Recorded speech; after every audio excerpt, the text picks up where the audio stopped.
बिस्मिल्लाहिर्रहमानिर्रहीम, अस्सलाम वालेकुम and good morning. I hope आप ठीक ठाक होंगे, खैरियत से होंगे और हमें ज्वाइन भी कर लिया होगा क्योंकि 10:05 हो चुके हैं और हम हाजिर हैं। ये सबसे आगे है, मेरा नाम आयशा यूसुफ। आप सबको जुम्मा बहुत मुबारक, बहुत सारी रहमतें बरकतें समेटने में देर मत कीजिएगा। हम इमरान हसन प्रोग्राम का बाकायदा आगाज करते हैं और ये उम्मीद भी करते हैं कि आप हमारा साथ निभाने वाले अगले 2 घंटे के लिए पूरी कोशिश करेंगे। जो आपको तवक्कुआत रहती हैं हमसे उनको हम पूरा करें। Well, how is your day, how it start? बहुत अच्छा। स्वेयर माइग्रेन से शुरू हुआ but now I am feeling much much much better. अच्छा, तो बड़ी खबर आ गई सब। आप कल तो बड़ी खुश थी क्योंकि वीकेंड आने वाला है, तो मैं आज भी बहुत ज्यादा खुश हूँ। उस खुशी में माइग्रेन हो गया? आई डोंट नो, माइग्रेन जो है ना ये बहुत बड़ा मसला है, बहुत सारा मसला है, बहुत सारे लोगों के साथ हो रहा है। अब जो ही हम किसी बात को बात से लिंक करते हैं तो शायद आपको लगता होगा कि हम शायद शुरू ही इससे करने लगे। नहीं, ऐसा कुछ नहीं है, उनको वाकई हो रहा है। तो हाँ, हम वैसे बात करें। वैसे we have lots of stories to share. बहुत सारे ऐसे लोग जिनको जो खुशी से फूले नहीं समा रहे इस वक्त, उनमें वो लोग हैं जिन्होंने बिटकॉइन खरीदा था।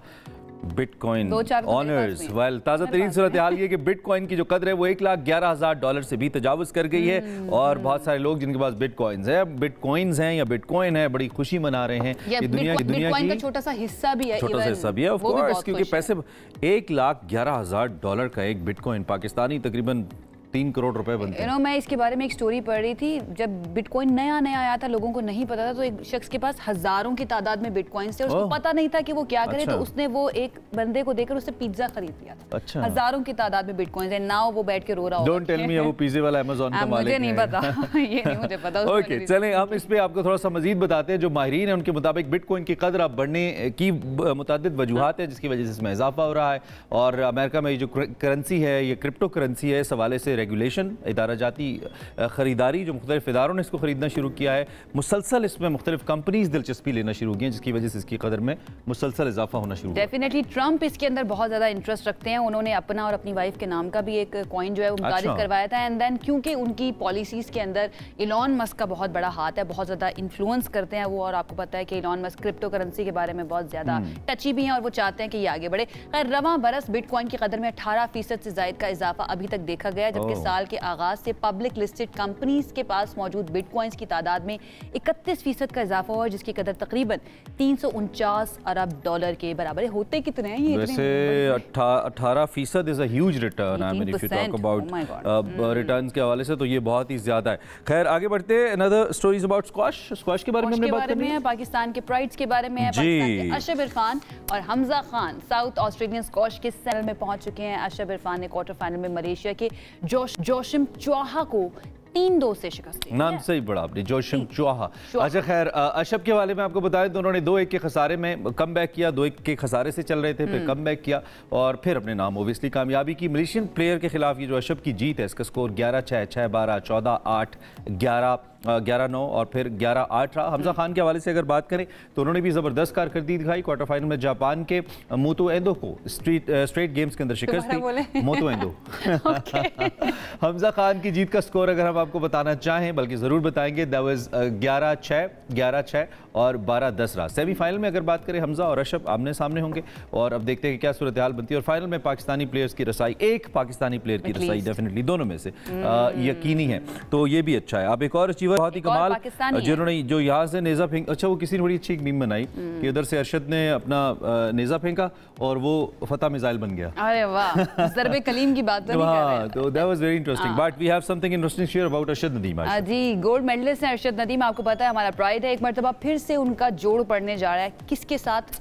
नीरज चोपड़ा के साथ, उनके बेस्ट फ्रेंड भी हैं। जी हाँ, नीरज चोपड़ा। उन्होंने कुछ दिन पहले इनवाइट भी किया था लेकिन फिर वो कॉन्फ्लिक्ट की वजह से जा नहीं पाए हमारे अरशद। एशियन एथलेटिक्स चैंपियनशिप में शिरकत के लिए कोरिया रवाना हो चुके हैं और जेवलिन थ्रो का फाइनल 31 मई को होगा। सो ये बहुत ही एक्साइटिंग होने वाला हुआ है क्योंकि नीरज चोपड़ा और अरशद नदीम आमने सामने होंगे। इंडिया पाकिस्तान आमने सामने, दोस्त भी हैं, उसके साथ साथ एक दिल के अंदर एक कौमियत जो है। लेकिन मैं हर मौके पे जब अरशद ने एक्चुअली गोल्ड मेडल जीता तो I still remember Neeraj Chopra की मदर की स्टेटमेंट। मैं वो कहता हूँ उस एक स्टेटमेंट को पॉलिसी स्टेटमेंट बना लेना चाहिए पाकिस्तान और भारत की। और उन्होंने कहा था कि वो जीते या हम जीते, हमारा सर फख्र से, वो भी मेरे बेटे जैसा है, सर फख्र से बुलंद हुआ है। इस खित्ते के हवाले से उन्होंने बात की थी। काश ये दोनों ममालिक, खासतौर पर इंडिया क्योंकि फसाद बरपा रखता है, ये सोचे कि अगर मिल के चलें तो ये खित्ता कितना ऊपर जाएगा। ये 2 अरब लोग मिल के अगर चलें तो कितनी बेहतरी है इस खित्ते में। तो ये बहुत अच्छी सोच थी। खैर, आगे बढ़ते हैं। नेक्स्ट भी है, आगे बढ़ते हैं। हम कराची के सफारी पार्क की जरा बात कर लेते हैं जहाँ पर मौजूद 2 अफ्रीकी हथनियाँ जो हैं, मधुबाला और मलका, ये दोनों टीबी के मरज में मुब्तला हो गए। आपको पता है हम इनके बारे में काफ़ी अरसे से दे भी रहे थे कुछ ना कुछ खबरें, लेकिन ये एक नई डेवलपमेंट है। आई होप उनकी तबीयत जो है वो बेहतर हो जाए। इनका इलाज जो है वो बैनुल अक़वामी वेटरनरी प्रोटोकॉल के तहत किया जा रहा है, जिसमें गैर मुल्की माहिरीन भी शामिल हैं, उनको भी लाया गया है। कभी कभी बड़ा अफसोस होता है कि हम जितने भी जानवर, पहली बात तो मैं तो जू कल्चर के खिलाफ हूं, जूस होने ही नहीं चाहिए, जानवरों को अपनी नेचुरल स्पेसेस के अंदर रहना चाहिए। और अगर हम ऐसा कुछ कर भी लेते हैं, कुछ ऐसे जानवरों को इंपोर्ट कर भी लेते हैं, ले आते हैं, हर दफा यही खबर क्यों आती है कि हम उनका ख्याल नहीं रख पाते? कितना बड़ा सवालिया निशान है। मैं पर्सनली ये समझता हूं कि चीफ मिनिस्टर जो भी सूबे के हैं और प्राइम मिनिस्टर उनको जाती दिलचस्पी लेते हुए इस अमल को देखना चाहिए, जानवरों का ख्याल रखना चाहिए और जाती तौर पे इसका नोटिस लेते हुए सारे अमल को संभालना। मुझे ये समझ नहीं आती कि अगर हम वेस्ट की तरफ देखते हैं वहाँ पे इतना ज़्यादा ख्याल रखा जाता है, जितने इंसानों के हुकूक हैं उनसे ज़्यादा मुझे लगता है जानवरों को हुकूक दिए जाते हैं। हालांकि ये तो मोमिनों का शेवा है ना कि वो जानवरों का बहुत ज़्यादा ख्याल रखें, तो इसके ऊपर हमें बहुत ज़्यादा सोचने की ज़रूरत है। तो दिस वॉज इम्पोर्टेंट, हमने सोचा आपके साथ शेयर करें। आगे हमें बढ़ना है और अमेरिका की तरफ चलते हैं, ट्रम्प की बात करते हैं जिनकी पॉलिसी। अच्छा, अमेरिका की तरफ चलते हैं। आप मुझे मजबूर कर रहे हैं, मैं कुछ बोल ही ऐसे यू टर्न ले आपने, मुझे पता है मैं बोल नहीं। अच्छा, मुझे एक बात, अगर हमने अमेरिका की तरफ चलना है तो किधर चलेंगे? वहां चलेंगे, यहाँ चलेंगे? पहले तो यहाँ से यहाँ जाना पड़ेगा ना, बाहर की तरफ। खैर जी, अमेरिकी सदर ट्रम्प की पॉलिसीज जो है ना वो अब स्टूडेंट्स को भी अच्छा खासा तंग करना शुरू हो चुकी हैं। वो ये है कि हार्वर्ड यूनिवर्सिटी को गैर मुल्की तलबा को दाखिला देने से रोक दिया है ट्रम्प ने। वो कहते हैं कि गैर मुल्की तलबा को अब आपने दाखिला नहीं देना है, चाहे उनका मेरिट जो मर्जी हो। ट्रम्प की इंतजामिया जो है उन्होंने यूनिवर्सिटी का गैर मुल्की तलबा को दाखिला देने का इख्तियार ही मनसूख कर दिया। और सेक्रेटरी होमलैंड सिक्योरिटी क्रिस्टी नॉम ने यूनिवर्सिटी को खत में ट्रम्प इंतजामिया के इकदाम से आगाह किया है और कहा है कि होमलैंड सिक्योरिटी की यूनिवर्सिटी में जारी तफ्तीश के लिए ऐसा किया जा रहा है। This is alarming somehow. दूसरी जानब जो हार्वर्ड यूनिवर्सिटी है वो ये कह रहे हैं कि गैर कानूनी है और पूरे इदारे को और इसके साथ साथ मुल्क को और साख को नुकसान होगा। अमेरिका के अंदर आपको मालूम है बहुत सारे ऐसे लोग हैं, स्टूडेंट्स हैं जो कि पढ़ने के लिए जाते हैं to pursue their American dream. और बहुत सारे लोग, और फिर हार्वर्ड इटसेल्फ एक बहुत बड़ा इदारा है, बड़ी प्रेस्टिजियस जगह है जहाँ पे लोग पढ़ना पसंद करते हैं, एसोसिएट होना पसंद करते हैं, ये कहना चाहिए। तो ट्रम्प मुसलसल उन्होंने ऐसे इक़दाम किए हैं, खासतौर पर अगर हम हार्वर्ड की बात करते हैं, दीगर इदारों की भी, तो उन्होंने गैर ज़रूरी करार दिया इनके किरदार को, उनकी फंडिंग्स के हवाले से भी फंडिंग रोक भी दी है। $7 अरब हार्वर्ड के रोक दिए हैं ट्रम्प ने। तो लेट्स सी इसके कॉन्सिक्वेंसेस या इम्प्लीकेशंस जो हैं वो आने वाले दिनों के अंदर क्या होती है। वैसे अमेरिकन जो है ना वो ऑलरेडी तंग आना शुरू हो चुके हैं ट्रम्प की पॉलिसीज के साथ, अब गैर मुल्की तलबा जो हैं वो भी तंग आएंगे। खैर जी, ये इंटरेस्टिंग स्टोरी थी। आई होप जो हमारे लिए इंटरेस्टिंग स्टोरी है वो किसी और के लिए, आपके लिए कंसर्निंग ना हो जाए। ठीक है, दिस इज वेरी इंपॉर्टेंट। आगे हमें बढ़ना है और मौसम की बात कर लेते हैं। आपको पता है पूरा मुल्क जो है इस वक्त उसमें ऑलमोस्ट पूरा मुल्क जो है नॉर्दर्न एरियाज के अलावा वहाँ पर शदीद गर्मी है। इस्लामाबाद की बात कर लें, लाहौर की बात कर लें, कराची की बात कर लें, हैदराबाद की बात करें, हर जगह बहुत ज़्यादा गर्मी। और अब ऐसा लग रहा है कि हीट वेव जो है ना वो उसका सीजन भी चल रहा है। दो तो पर्सनली ऐसे लोग हैं जिनको मैं जानती हूँ, सीजन ही अब कह रहे हैं ना इसको, जिनको मैं जानती हूँ जो बीमार हो चुके हैं हीट वेव की वजह से इस्लामाबाद में। अच्छा, में एक छोटे बच्चे जो है ना वो शामिल है। तो ये हीट वेव बहुत ज़्यादा मुतासर कर रही है। अब ये हीट वेव कहाँ तक रहेगी और कौन कौन से शहर या इलाके ऐसे हैं जहाँ पर ज़्यादा हीट वेव है या गर्मी बहुत ज़्यादा है, या जहाँ के लोगों को ज़्यादा बच के रहना है, एहतियाती तदाबीर इख्तियार करनी है, इस पर बात करनी है। इस पर बात करनी है। अंजुम नज़ीर ज़ैगम साहब हमारे साथ मौजूद हैं रियल टाइम के अंदर, अब उनसे ज़रा बात करते हैं। ज़ैगम साहब, thank you very much for being with us. सबसे पहले तो ये जो हीट वेव का तस्करा आप कर रहे हैं, as Ayesha said, heat wave का सीजन चलता है, चल रहा है, इनफैक्ट फेजेस में आती है फिर जाती है। ताज़ा तरीन सूरत हाल क्या है? और अगर हम इलाकों की बात करें, पाकिस्तान के मुख्तलिफ इलाकों की, कौन से ऐसे इलाके हैं इस वक्त जो इससे मुतासिर हैं ज़्यादा? जी, इस वक्त जो सबसे ज़्यादा हीट वेव का इम्पैक्ट है वो सुबह पंजाब के ऊपर है, जहां पर अक्सर इलाकों में जो दर्जा हरारत है, स्पेशली सदर्न और वेस्टर्न पंजाब, जहां पर दर्जा हरारत तकरीबन 47-48 डिग्री सेंटीग्रेड। तो अंजुम साहब, ये जो मौजूदा हीट वेव इस वक्त चल रही है, क्या ये मुख्तलिफ नौयत की है? जैसी हीट वेव्स होती हैं उससे थोड़ी डिफरेंट है, शिद्दत ज़्यादा है इसकी? देखें जी, मई का महीना है और मई के महीने में अमूमन गर्मी होती है, ताहम ये हीट वेव जो है वो जो काफ़ी प्रोलॉन्ग हो रही है और इसको तकरीबन पिछले 3 से 4 दिन से इसका इम्पैक्ट जो है मुल्क के अक्सर इलाकों में चल रहा है और इस बात की तवक्को है कि आइंदा भी 2 से 3 रोज तक ये सिलसिला ऐसे ही बरकरार है। ठीक है। और ये जो लहर है गर्मी की जिसकी हम बात कर रहे हैं, इसका दौरानिया क्या है, कब तक जारी रहेगी, क्या लग रहा है? इस बात की तवक्को है जी, क्योंकि अभी कोई मगरिबी हवाओं का कोई बारिश बरसाने वाला सिलसिला फिल वक्त जो है वो कोई करबो जवार में नजर नहीं आ रहा है, तो इस बात की तवक्को है कि ये सिलसिला जो है मजीद 4 से 5 दिन प्रोलॉन्ग करेगा। तो ये जो तब्दीली हमें नजर आ रही है हीट वेव की शिद्दत या हीट वेव की नौयत के अंदर, इसका रीजन क्या है? क्या क्लाइमेट चेंज भी इसके अंदर एडअप कर रही है? जी बिल्कुल, आप कह सकते हैं कि मौसमियाती तब्दीली का भी एक इम्पैक्ट है कि जिसकी वजह से गर्मी की शिद्दत में इजाफा है। जो वैसे जो हीट वेव बढ़ रही है जैगम भाई, आपके जवाब मुख्तसर होते जा रहे हैं, ये भी एक हकीकत है। खैर अच्छा नोटिस किया शहरियों को किन हिफाजती तदाबीर पे अमल करना चाहिए, क्विकली ये भी बता दें हमें जाते जाते। देखिए जी, सबसे पहले तो ये है कि पीक आवर्स जिसको हम कहते हैं, सुबह 11 से 4 बजे तक बिला ज़रूरत जो है वो खुले आसमान या धूप में ना निकले। अगर निकलना ज़रूरी हो तो ढीले ढाले कपड़े पहने, सर को ढांप के रखें, छतरी चश्मे का इस्तेमाल करें, पानी का ज़्यादा से ज़्यादा इस्तेमाल करें और अपने आप को हाइड्रेटेड, पानी का ज़्यादा से ज़्यादा इस्तेमाल करना है, अपने सर को ढांप कर निकलना है। कोशिश करनी है कि अगर ज़रूरत नहीं है तो बाहर मत जाएं। लंचेस जो है वो कुछ दिनों के लिए कैंसिल कर देना, या अगर जाना ही पड़ रहा है, बहुत ज़रूरी है, ऑफिशियल है, तो अपने आप को बहुत ज़्यादा ढांप कर जाए। बहुत शुक्रिया अंजुम नज़ीर ज़ैगम साहब हमारे साथ मौजूद थे। मौसम में अपना, गर्म मौसम में अपना और ख़ास तौर पे अपने बच्चों का बहुत ध्यान रखिए। पानी ही अर्ज़ा नरखों पे पाकिस्तान में दस्तयाब है तो उसका इस्तेमाल बढ़ा दीजिए। क्विक ब्रेक लेते हैं, ब्रेक के बाद वापस आते हैं। पाकिस्तान इंडिया टेंशन को अपने डिस्कस करना है, कुछ और मौज़ूआत भी हैं, लेकिन उसके लिए ऑब्वियसली आपको साथ रहना पड़ेगा। ब्रेक के बाद एक मरतबा फिर से आपको कहेंगे खुश आमदीद। टेंशन्स की हम बात कर रहे थे ब्रेक पर जाने से पहले, आप कहते हैं ना इंडिया पाकिस्तान सबसे पहले तो इतनी इधर टेंशन चल रही है पाकिस्तान की टेंशन को मैंने कहा ब्रेक में पहले हम इसको तो डिस्कस कर लेना, जो इतनी बड़ी टेंशन चल रही है। वैसे अगर मैं कभी पता है एक सेशन ऐसा होना चाहिए जिसमें जितने हमारे देखने वाले ना 10-50 लोग रोजाना लाइव जो देखते हैं ना, उनको स्टूडियोज में लाके भी दिखाना चाहिए, उनकी टेंशन बिहाइंड द सीन क्या चल रहा है, आपको ज्यादा मजा आएगा देखने में, द रियल लाइव शो। खैर बहुत कुछ होता है, बिकॉज एक टाइम पे इतनी सारी स्टोरीज आ रही होती है तो उनको एक वे में लाना और फिर प्रॉपरली लाना कि कोई गलती ना हो। कल वैसे बड़ी तारीफ हुई पाकिस्तानी मीडिया की, I am very happy. Chief of army staff field marshal ने तारीफ की, उन्होंने कहा कि हम बड़े रिस्पांसिबल रहे। So thank you very much once again. एक आपको भी सितारा लगाते हैं, हमारे दिल के अंदर सितारा है, पाकिस्तान वाला चांद। तो खैर स्टोरी हमारे पास पॉलिटिकल है, फिल वक्त हम इस पे बात कर लें थोड़ा सा, क्योंकि ये भी जरूरी है। पाकिस्तान तहरीक इंसाफ के हवाले से बहुत सारे लोग हैं जो खबर जानना चाहते हैं ताज़ा तरीन क्या है। तो तहरीक इंसाफ का मौक़िफ़ ये है कि अगर बानी तहरीक इंसाफ इमरान खान से मुलाकात नहीं होती हमारी, या मुलाकात न होने दी गई तो IMF की शराइत पर हम साथ नहीं देंगे। गुज़श्ता रोज़ अडयाला जेल में मुलाकात हुई थी बानी PTI से वज़ीर आला KP के अली अमीन गंडापुर की। तकरीबन 2.5 घंटे तक उनकी ये मुलाकात जारी रही, जिसके बाद उन्होंने मीडिया से बात की और कहा कि मुल्क में आइन की बालादस्ती होनी चाहिए, हमारा मैंडेट चोरी हुआ है, इसकी वापसी जो है ना वो ज़रूरी है और मुल्क की ज़रूरत है। हमारे लोगों की मुलाकात नहीं होने दी गई तो IMF की शराइत पर हम साथ नहीं। मुलाकात हो तो गई है, किस मुलाकात कर और मुलाकात होने देना, मुलाकात चलती रहनी चाहिए, एक मुलाकात से दिल नहीं भरता। क्या कहा उन्होंने, सुनते हैं। पाकिस्तान के लिए खान साहब ने हमेशा कहा है कि मुज़ाकरात है, अगर मुज़ाकरात इन्होंने करने हैं तो खान साहब अवेलेबल हैं, उनसे भी कर सकते हैं, मुलाकात जरूरी है। और अगर ये मुलाकात ये नहीं कराते तो फिर IMF के हवाले से मैं बड़ा क्लियर बता रहा हूँ कि शरायत है, उसके अंदर हम इनसे बैठेंगे भी नहीं और ना हम इनसे बात करेंगे। कल फिर जज्बाती हो गए अली अमीन बात करते हुए और कुछ मजीद ऐसे सवाल जवाब भी कर गए। खैर आगे बढ़ते हैं। उन्होंने एक बार फिर वाज़ेह कहा तहरीक इंसाफ जो है उनके मुज़ाकरात के लिए, वो मुज़ाकरात के लिए तैयार है। मुल्क में जो हकीकी जमहूरियत है उसकी ज़रूरत है। अब सिस्टम को समझ आ जानी चाहिए कि डंडे के ज़ोर पर ये नहीं चल सकता। अदालतों में जो हमारे केसेस लगे हैं उन पर फैसले किए जाने चाहिए और हम इंशाल्लाह बहुत जल्द बानी तहरीक इंसाफ को रिहा करवाएंगे। इस अहद की, इस अज़्म की तजदीद भी की उन्होंने।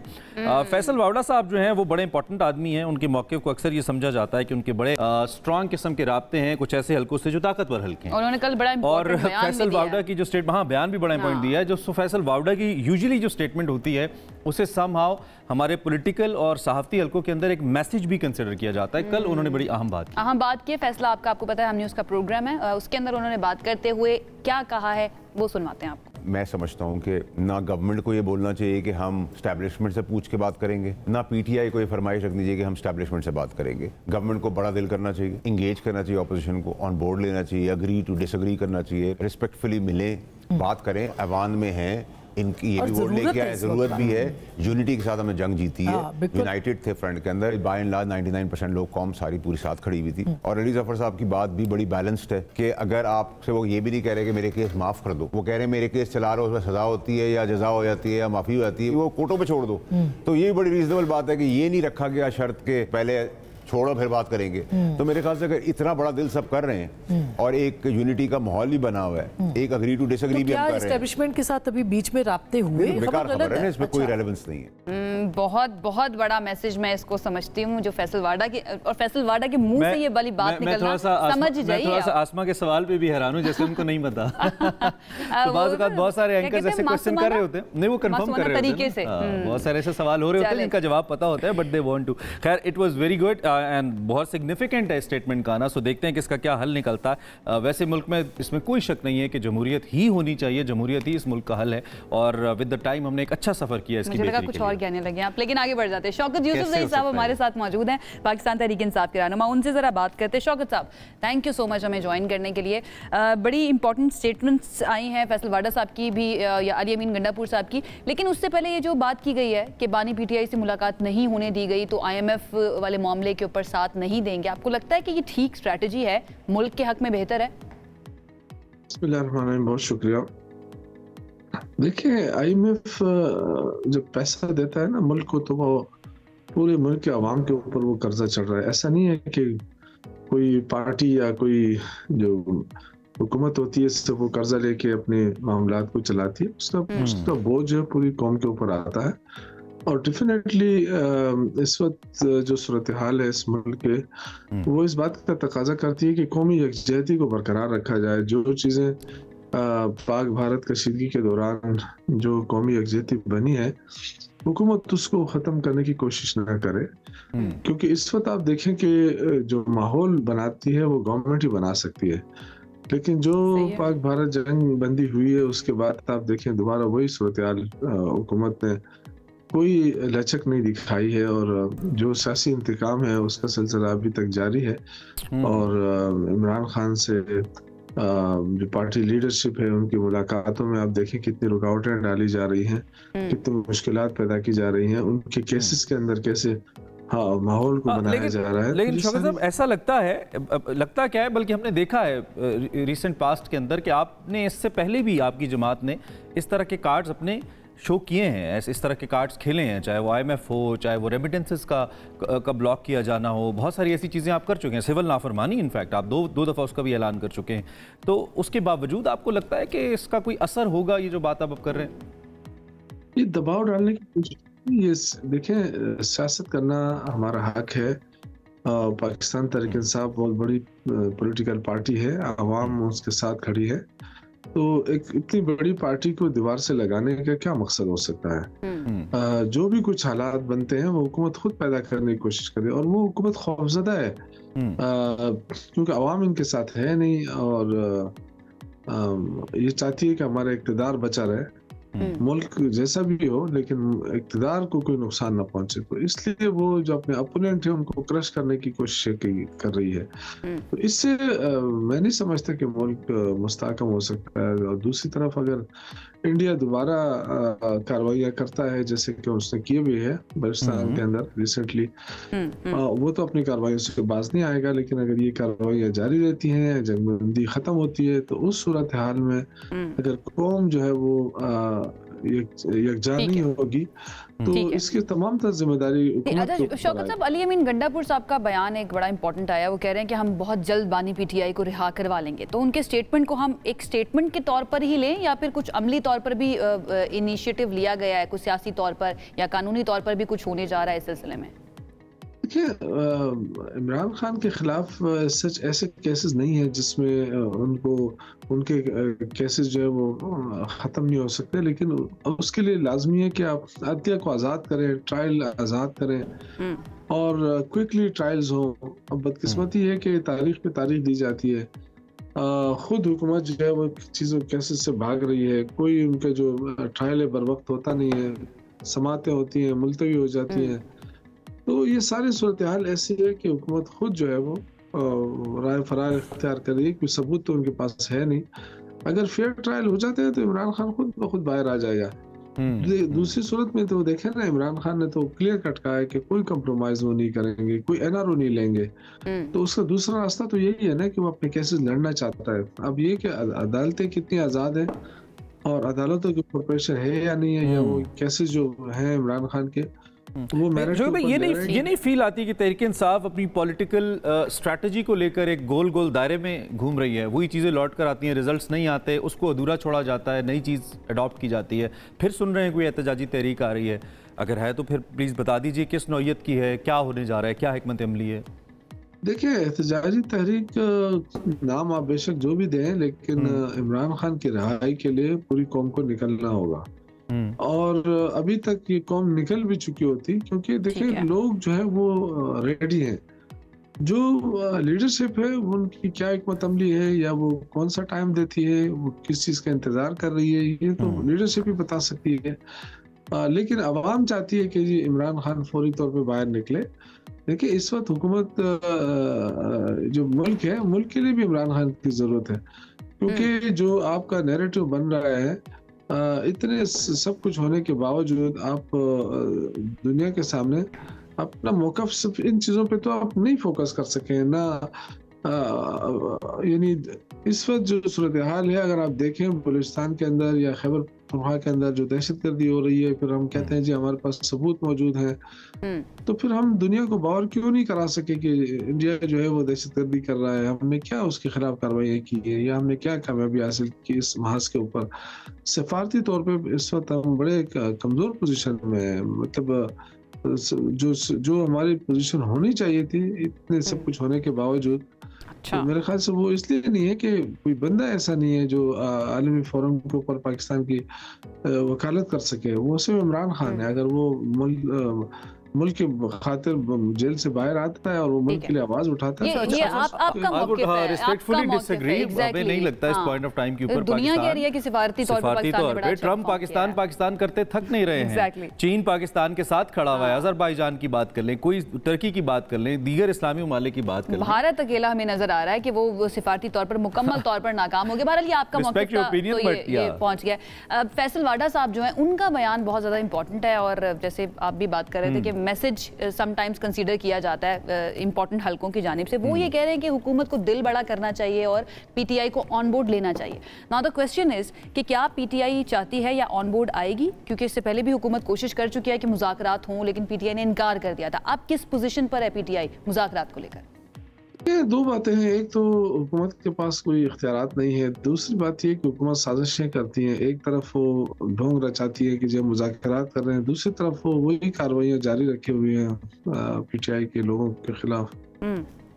वही उसी तरह मतलब क्रैक डाउन, लोगों को गिरफ्तार करना, जो गिरफ्तार है उनके साथ ज्यादतियां करना, मतलब ये सारी चीजें हैं। तो इस तरह माहौल तो नहीं बन रहा है ना। पहले तो हुकूमत को माहौल, बैकडोर मुज़ाकरात भी कोई चल रहे हैं, बैकडोर मुज़ाकरात की भी कोई खबरें हैं, ऐसा है? नहीं जी, ऐसी कोई बात नहीं है। बैकडोर मुज़ाकरात की बातें सारी गलत हैं। और इस वक्त जो सूरत-ए-हाल है फ्रंट फुट पे, आप देख रहे हैं कि इमरान खान से मुलाकातों की इजाजत तक नहीं दी जा रही है, उनकी फैमिली को किस तरह तंग किया जा रहा है। शौकत भाई, फ्रंट डोर बैक डोर दोनों में इस तरह की कोई बात हो, जो थोड़ी बहुत रिलीफ है वो भी नहीं मिल रहा है, तो नहीं, वी डू अंडरस्टैंड। देखें, एक तो इस बात से I personally as a Pakistani, as a journalist agree कि स्पेस मिलनी चाहिए पार्टी को, जो भी पार्टी हो, नंबर 1। नंबर 2 ये कि हमें मिलकर कौमी नैरेटिव्स के ऊपर एक दूसरे के साथ भी खड़ा होना चाहिए। खैर शौकत भाई, थैंक यू। बहुत शुक्रिया शौकत साहब, बाहर हैं किसी अपनी बीमारी के सिलसिले में, तो अल्लाह आपको सेहत भी दे। बहुत शुक्रिया, आपने हमें वक्त दिया, हमारे साथ मौजूद रहे। जी, आगे बढ़ जाते हैं। और जिस कॉन्फ्लिक्ट की टेंशन की आप बात कर रहे थे ना, उस टेंशन की अब हमने बात करनी है। हमने तरतीब रखी हुई है किस टेंशन की किस वक्त बात करनी है। इंडिया और पाकिस्तान का जो मामला है ना, उसके ऊपर कभी कभी दिल मेरा करता है the nation wants to know, इस तरह से खबर दी जाए। Do it, you can do it, come on. The nation wants to know. तर्जुमान अमरीकी महकमा खारजा ने एक मरतबा फिर कहा है कि पाकिस्तान और भारत मुकम्मल जंग शुरू करने के बहुत करीब थे। बस इससे ज्यादा नहीं, इससे ज्यादा और क्या बताएं आपको, क्या बताएं आपको। दोनों ममालिक के दरमियान अब जंग बंदी है, ऐसा अमेरिका का कहना है। अमेरिका ने अमेरिका की मदद से ये सारा कुछ हुआ। भारत जंग रोकने में अमेरिका ने अपना रोल प्ले किया, और जंग बंदी से जो तवील मुद्दती मसाइल है वो हल करने में, हल करने की जो सलाहियत है वो ऑब्वियसली वापस आ गई है। और इसी तरह भारत के हवाले से अगर बात करें तो वंस अगेन जो रोबोटिक उनके फॉरेन मिनिस्टर हैं, जिनको मैं कहता हूं जयशंकर, फाइनली उनको मानना पड़ा। उनके पता है आंखों से वो शुआएं निकलती हैं मीम्स के अंदर, क्योंकि वो वैसे गायब हो गए थे, नजर नहीं आए जब सिफारती सारे मामला चल रहे थे। और जब मोदी साहब उनकी जो किचन कैबिनेट थी, व्हेन दे स्टार्टेड लूजिंग, तो बहुत सारा मलबा उन्होंने अपनी कुछ फौज पे, कुछ उस पे डालना बहुत कोशिश की इन्होंने कि अपनी आवाम को मिस इन्फॉर्म्ड रखा जाए, लेकिन कब तक आप कर सकते हैं इस दौर के अंदर, आप इतना नहीं छुपा सकते। वो मान गए हैं कि वाकई में अमेरिका का किरदार था इस जंगबंदी के अंदर। और उन्होंने कहा कि जिस टाइम पर ये सीज फायर हुआ है, उससे पहले पाकिस्तान और इंडिया दोनों ही अमेरिका के साथ इन कॉन्टैक्ट थे। इससे पहले मोदी की मुख्तलिफ तकारीर मैंने देखी, उसमें वो कह रहे हैं कि ये बायलैटरली होना है और हम अमेरिका के किरदार को बिल्कुल नहीं मानते। पर वैसे तो नहीं होता है ना, आप कब तक छुपा के रख सकते हैं और कब तक इस तरह से कर सकते हैं। इस वक्त मैं मुसलसल आयशा इंडियन मीडिया को फॉलो कर रहा हूँ, आप भी कर रही होंगी, मुसलसल ये सवाल और अब बहुत ज्यादा उठना शुरू हो गया। कल यश यशवंत सिन्हा जो हैं, उनके जो फॉर्मर होम मिनिस्टर हैं, उन्होंने ये सवाल उठाया और बीजेपी से मुताल्लिक रह चुके हैं वो, और उन्होंने कहा कि मुझे शर्म आती है कि मैं कैसी पार्टी का हिस्सा रहा हूँ। और उन्होंने बात करते हुए बाकायदा ये सवाल उठाया कि अगर जंग आपने शुरू की थी, बदला आपको लेना था, तो आपने सीज फायर क्यों किया? क्या आपने अपने अहदाफ हासिल किए? आप क्यों नहीं कौम को बता रहे कि आपके कितने जहाज गए, कितने लड़े, कितने वापस आए? उन्होंने कहा कि अगर हकायक आपके पास हैं, जंग आपके हक में, तो कौम को बता क्यों नहीं देते? मुझे एक मीम याद आ गई है कि भारत ने पाकिस्तान पर हमला किया और उल्टा पाकिस्तान ने भारत पर हमला शुरू कर दिया। ऐसी ही सिचुएशन बनी थी। तर्जुमान पाक फौज लेफ्टिनेंट जनरल अहमद शरीफ चौधरी, डीजी ISPR, उन्होंने एक स्टेटमेंट दिया इंपॉर्टेंट, और उन्होंने कहा कि भारत ने सिंतास मुआहदे की खिलाफ वर्जी की तो आज़ाद कश्मीर पर 6 दरिया पाकिस्तान के होंगे। मुसल्लह अफवाज ने भारत को ऐसा सबक सिखाया कि वो कभी भी नहीं भूलेंगे। एक और इम्पोर्टेंट बात, पहले डीजी साहब जब ऐसी बातें करते थे ना, तो हम पाकिस्तानी, क्योंकि हम जो ये वाली जनरेशन, हम कहते थे पता नहीं इतनी बड़ी बड़ी बातें हम करेंगे क्या। अब जब डीजी साहब ये बात कर रहे हैं तो भारत मस्ट रियलाइज कि वो ऐसे तो नहीं कर रहे हैं। सुन लेना उन्होंने कल बात क्या की, कहते हैं अगर हमारा पानी बंद किया तो हम इनकी सांसें बंद कर देंगे। सांसें बंद कर देंगे। ये blessing of Allah, being all a human, क्या ये एक हम्बल नेशन के तौर पे ह्यूमैनिटी का ख्याल रखते हुए, बीइंग ह्यूमंस, हम ये बात कर सकते हैं कि अगर आप हमारे ऊपर कोई चीज़ मुसल्लत करेंगे तो Pakistan has all the solutions, Pakistan has all the capability to respond, और वो हमने दिखाया भी है। अल्लाह ना करे उनको आवाम की जानिब से, हाँ, अल्लाह ना करे ऐसी जरूरत पेश आए कि हम ये दोबारा से, लेकिन अगर भारत करेगा तो भारत वी आर रेडी। ये तो अब क्लियर और नविश्ता दीवार हो चुका है कि पाकिस्तान के ऊपर हमला करना इतना आसान नहीं। Now we are going to take a break. इंशाल्लाह वापस आते हैं, आपसे बात करते हैं, साथ रहिए। Welcome back once again. सुबह से आगे आप देख रहे हैं। वैसे तो मसले बहुत सारे हैं, लेकिन आज एक ऐसे मसले की बात करते हैं जिसको लोग बहुत ज़्यादा संजीदा नहीं लेते, और इसको थोड़ा सा हम डिस्कस कर भी चुके हैं शुरू के अंदर। हीट वेव की मैं बात कर रही हूँ, क्योंकि गर्मी बहुत ज़्यादा है और हीट वेव की वजह से लोगों को लगता है कि बस गर्मी लग गई है, और उनको समझ नहीं आती कि इसके इम्प्लीकेशंस आपकी बॉडी के ऊपर किस तरह के होते हैं। तो इससे हमें बचना कितना ज़्यादा ज़रूरी है। अब इससे बचा कैसे जा सकता है, इसके बारे में तो हमने आपको बताया था, लेकिन अगर आपको लग जाती है, हीट वेव हो जाती है, लगती है या होती है? वैसे हीट वेव लग जाती है, पता नहीं हो जाती है, पता नहीं है, इन दोनों में से अगर कुछ हो जाता है, दोनों ही हो जाती है। गर्मी लगती है और हीट वेव होती है। तो ऐसी सूरत हाल में आपने करना क्या है, एहतियाती तदाबीर हीट वेव लगने या होने के बाद क्या क्या हो सकती हैं, इस पे हमने बात करनी है। We have doctor Alina Farooq with us, जो कि मेडिकल स्पेशलिस्ट हैं, उनसे राय ले लेते हैं, इन्हीं से पूछ लेते हैं, हीट वेव लगती है डॉक्टर साहब या होती है? अस्सलाम वालेकुम। कैसी हैं? Heat wave basically it's a condition जो कि होती है, और होती कैसे है कि अगर प्रोलॉन्ग्ड पीरियड है एक्सेसिवली हाई टेम्परेचर जो कि अनयूजुअल हो। अकॉर्डिंग टू PMD कहते हैं कि अगर 5 डिग्री सेल्सियस दर्जा हरारत, नॉर्मल दर्जा हरारत से 5 डिग्री सेल्सियस ऊपर परसिस्टेंटली रहे फॉर 3 और मोर डेज, तो that is a heat wave. ठीक है। अब जब ये हीट वेव आती है तो इसकी वजह से जो प्रॉब्लम्स क्रिएट होती हैं उनके डिफरेंट नाम आते हैं, like heat stroke, heat cramps आ रहे हैं। अच्छा, बुनियादी अगर हम बेसिक से स्टार्ट करें, क्या बॉडी हमारी उस तरह क्लेमेटाइज नहीं कर पाती खुद को, अचानक से बाहर का टेम्परेचर बढ़ जाता है? अदरवाइज ह्यूमन बॉडी तो बड़ी फ्लेक्सिबल अल्लाह ने बनाई है, हम अडॉप्ट कर लेते हैं। बिल्कुल ऐसी है। तो सबसे वजह क्या होती है? प्रॉब्लम इसमें ये होता है कि बॉडी का जो थर्मो रेगुलेटरी मैकेनिज्म अल्लाह ताला ने बनाया है, जिसको आप नॉर्मल वर्ड्स में यूँ कहें कि the ability to cool down itself, अल्लाह ताला ने एक ऐसा सिचुएशन बनाई है कि बॉडी खुद से अपने आप को ठंडा कर लेती है अगर बाहर का मौसम मतलब ज़रूरत से ज़्यादा अडॉप्ट कर लेती है, तो उसमें डिस्ट्रप्शन आ जाती है, जिसकी वजह से बॉडी एक्सेसिवली स्वेटिंग शुरू हो जाती है, आप डिहाइड्रेटेड हो जाते हैं, फटीग और इस तरह की। तो इसमें आर्टिफिशियलिटी भी तो आ जाती है, लाइक अगर हम AC में बैठे हुए हैं, अचानक से हम बाहर चले गए और बाहर शदीद गर्मी है, धूप है, क्या ऐसी सूरत में भी हीट वेव हो सकता है? तो ये कंडीशन में मुब्तला हो सकते हैं? उसमें यह है कि अगर आप कुछ देर के लिए वहाँ रहे हैं बाहर, ठीक है, so sudden change of temperature, ठीक है, अंदर आप ठंडे टेम्परेचर में थे और बाहर गए और आप कुछ देर बाहर रुके हैं, तो एक शॉक लगना, दैट इज द कंडीशन। अच्छा, हीट वेव का जो असर है ये इसका हमारी इम्यूनिटी से या इंटरनल हेल्थ से कितना ताल्लुक है? आई मीन, अगर मेरी इम्यूनिटी वीक है, या मैं एक एजड आदमी हूँ, 60-65 साल का हूँ, या मैं एक बच्चा हूँ छोटी उम्र का, उस पर असर ज़्यादा होगा, या वल्नरेबिलिटी का क्या फैक्टर होता है इसमें, या सब पे बराबर ही होता है? सो आई वुड से कि जो छोटे बच्चे होते हैं और एल्डरली पॉपुलेशन होती हैं ना, उनमें ये रेगुलेटरी मैकेनिज्म थोड़ा सा कदरे डिफरेंट होता है एज कम्पेयर टू जो एडल्ट पॉपुलेशन है। थोड़ा सा वीक होता है, तो वो उतनी तेज़ी से एडजस्ट नहीं कर पाते जिस तरह के मैं और आप कर पाएंगे। ठीक है। और कुछ खास पॉपुलेशन ऐसी होती हैं जिनको क्रॉनिक डिजीज़ होती हैं, जैसे कि हार्ट डिजीज़ हो गई, ब्लड प्रेशर के मरीज़ हो गए, और डायबिटिक्स हो गए। इसके अलावा जो किडनी के पेशेंट्स हैं उनको स्पेशली इस सिचुएशन में बहुत ज़्यादा। इसका मतलब मैं ये लूँ कि जो हीट वेव है वो आपके अंदर पहले से मौजूद किसी बीमारी को ट्रिगर भी कर सकती है? ट्रिगर तो नहीं करेगी, but obviously creating a situation के डिहाइड्रेट कर दे तो उसकी वजह से सीवियर हो सकती है कंडीशन।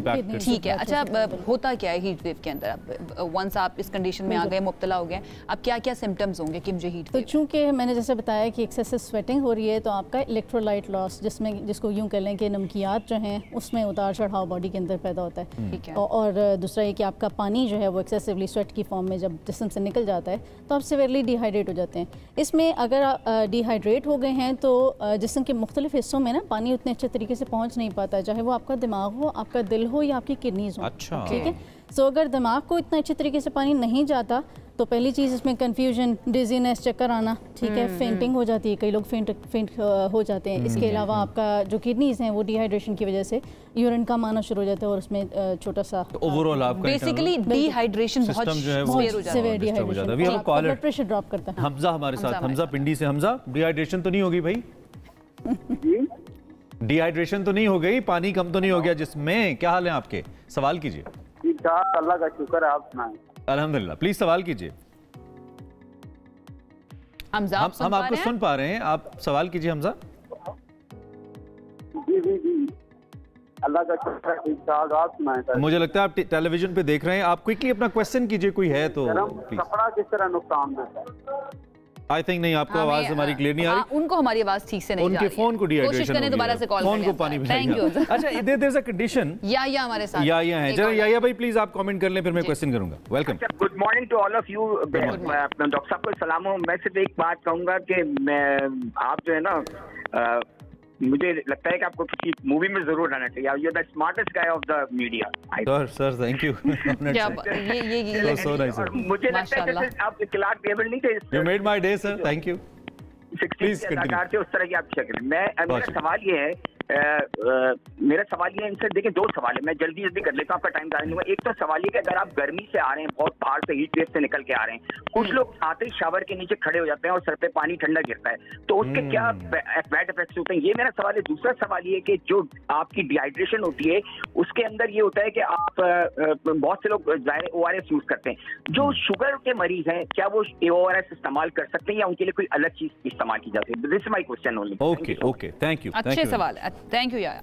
तो ORS का इस्तेमाल जो है वो शुगर के पेशेंट्स में बिल्कुल हो सकता है। उसकी वजह ये है कि आप जब मैंने आपको बताया कि आप स्वेटिंग ज़्यादा होती है तो पानी के साथ आपकी सॉल्ट्स भी रिमूव होती हैं, तो it's better to just replace the salts. It's a way of just replacing जो आपने लूज किया। ठीक है, तो ORS इसमें से शुगर फ्री का कोई कॉन्सेप्ट है या इसमें शुगर एडेड होती है? I am not sure. तो रिकमेंडेड ये होता है कि जो शुगर के पेशेंट्स हैं ना, वो अपनी शुगर को थोड़ा सा रूटीन से ज़्यादा फ्रीक्वेंटली चेक किया करें, जस्ट टू मेक श्योर कि हीट वेव के अंदर।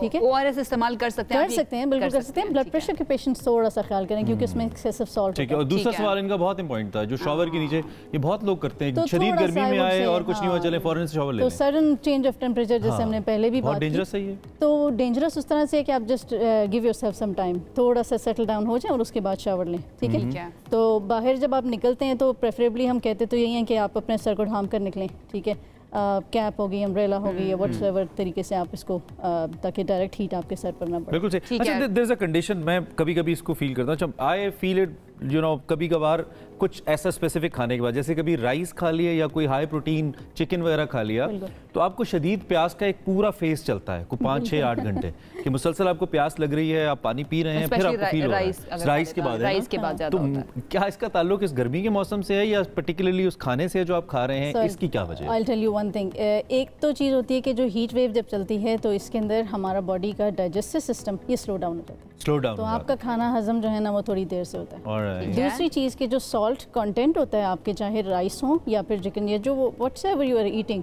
अगर आपका सॉल्ट कंटेंट ज़्यादा है तो आपको प्यास ज़्यादा लगेगी, so you will demand more water.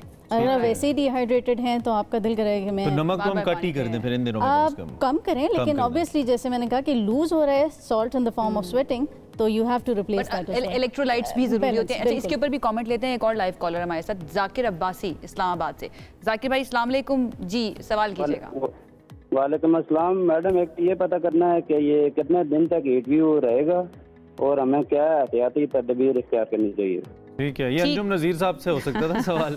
वैसे उन्होंने कहा था 4-5 दिन चलेगा। 4-5 दिन रहेगी। उन्होंने हमने प्रोग्राम के शुरू में ब्रदर बात कर ली थी, और बाकी ये जो एहतियाती तदाबीर है वही पूछ रहे हैं। कोई स्पेसिफिक चीज़ आपके जहन में हो जो आप बताएं? तो स्पेसिफिक चीज़ जैसे पहले जिक्र हो चुका है कि निकलें कम घर से बाहर, तो पर्टिकुलरली 11 बजे से लेके सुबह 11 से रात शाम 4 बजे तक अवॉइड करें कि अगर अननेसेसरी। अच्छा रंगलिया, हमें कब फील होना चाहिए एज अ ह्यूमन कि हमारे ऊपर हीट वेव का असर हो गया? वो कौन सी सर्टेन सिम्टम्स हैं जिसकी वजह से हमें फौरन सीरियस ले लेना चाहिए ताकि वो ज़्यादा ना बढ़े? That's a very good question.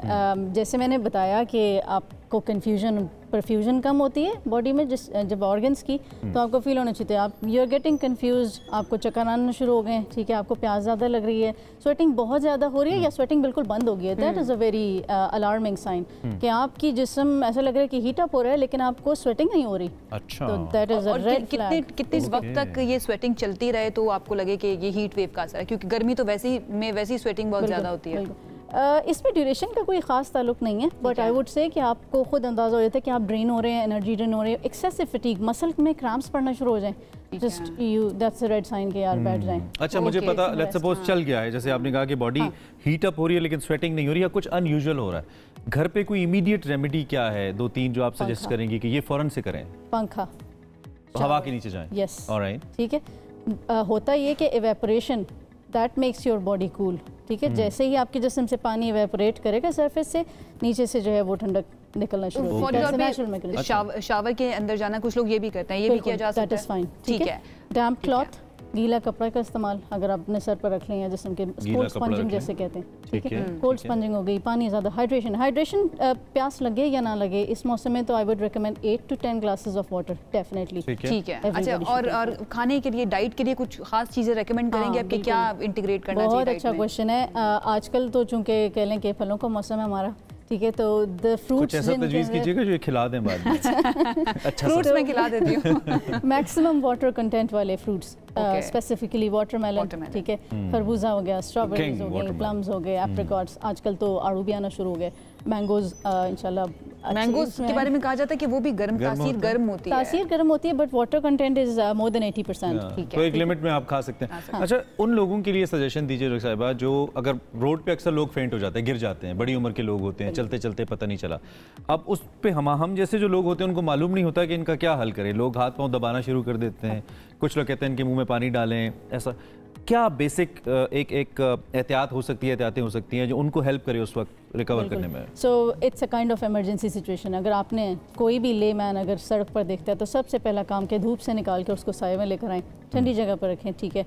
अगर हो सके तो पंखे का इस्तेमाल करें, डैम्प क्लॉथ, अगेन कोल्ड स्पंजिंग उसी वक्त करें। अगर तो वो पेशेंट जाग रहा है तो उसको सिप्स ऑफ वाटर, ठीक है, कोशिश करें कि हाइड्रेट करें, कुछ खिला दें, ठीक है। तो ये सारी चीज़ें, और उसके बाद डेफिनेटली ज़्यादा देर फेंट रहना कॉज ऑफ डेथ भी हो सकता है? Yes, this can be a cause of heart beat रुक सकती है। यस, ठीक है।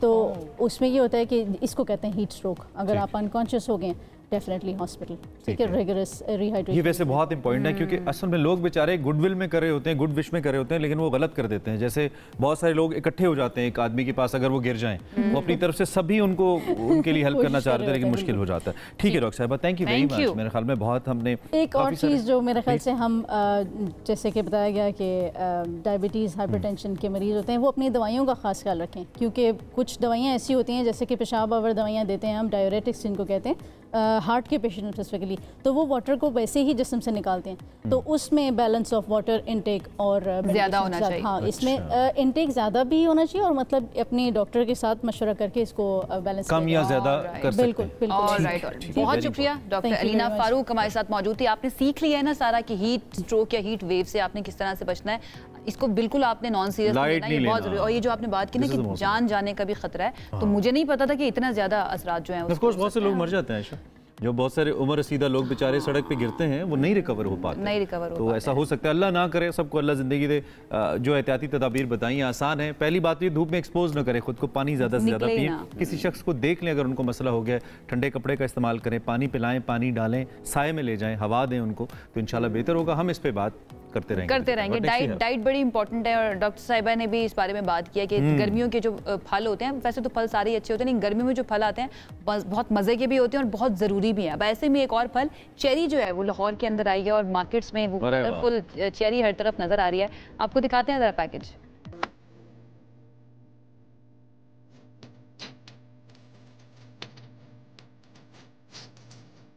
गर्मी की सौगातों में से एक खट्टी मीठी और रसीली चेरी बच्चों और बड़ों की यकसा पसंद है। छोटा सा ये सुर्ख फल न सिर्फ जायके में लाजवाब है बल्कि कई तिब्बी अज्जात से भी भरपूर है। चेरी थोड़े से अरसे के लिए मार्केट में आती है। महंगी होने के बावजूद शहरी खरीद कर इसकी लज्जत और जायके से लुत्फानंदोज होते हैं। आमतौर पे थोड़ा सा महंगा फल समझा जाता है, लेकिन यूटिलिटी के हिसाब से, ये खाने के हिसाब से ये मुझे बहुत ज़्यादा पसंद है। एक पाव खाएं तो सुना है 1 किलो खून बनता है, तो जितनी खाएं उतना खून बनेगा। और गर्मियों में वैसे भी कहते हैं जितना खून ज़्यादा बने उतना अच्छा है।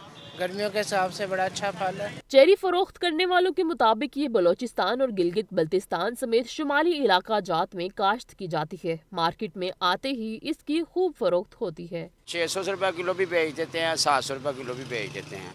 इसका फ़ायदा ये है कि ये चेरी ठंडी होती है, और दूसरा फ़ायदा इसका ये है कि चेरी खून पैदा करती है। बच्चे ज़्यादा फ्रूट में चेरी पसंद करते हैं। मार्केट में चेरी 200 रुपए पाव और 800 रुपए फी किलो है, जबकि चेरी का छोटा डिब्बा 250 रुपए में फरोख्त हो रहा है। कैमरामैन अब्दुल रहमान के साथ अमारा खान, हम न्यूज़ लाहौर।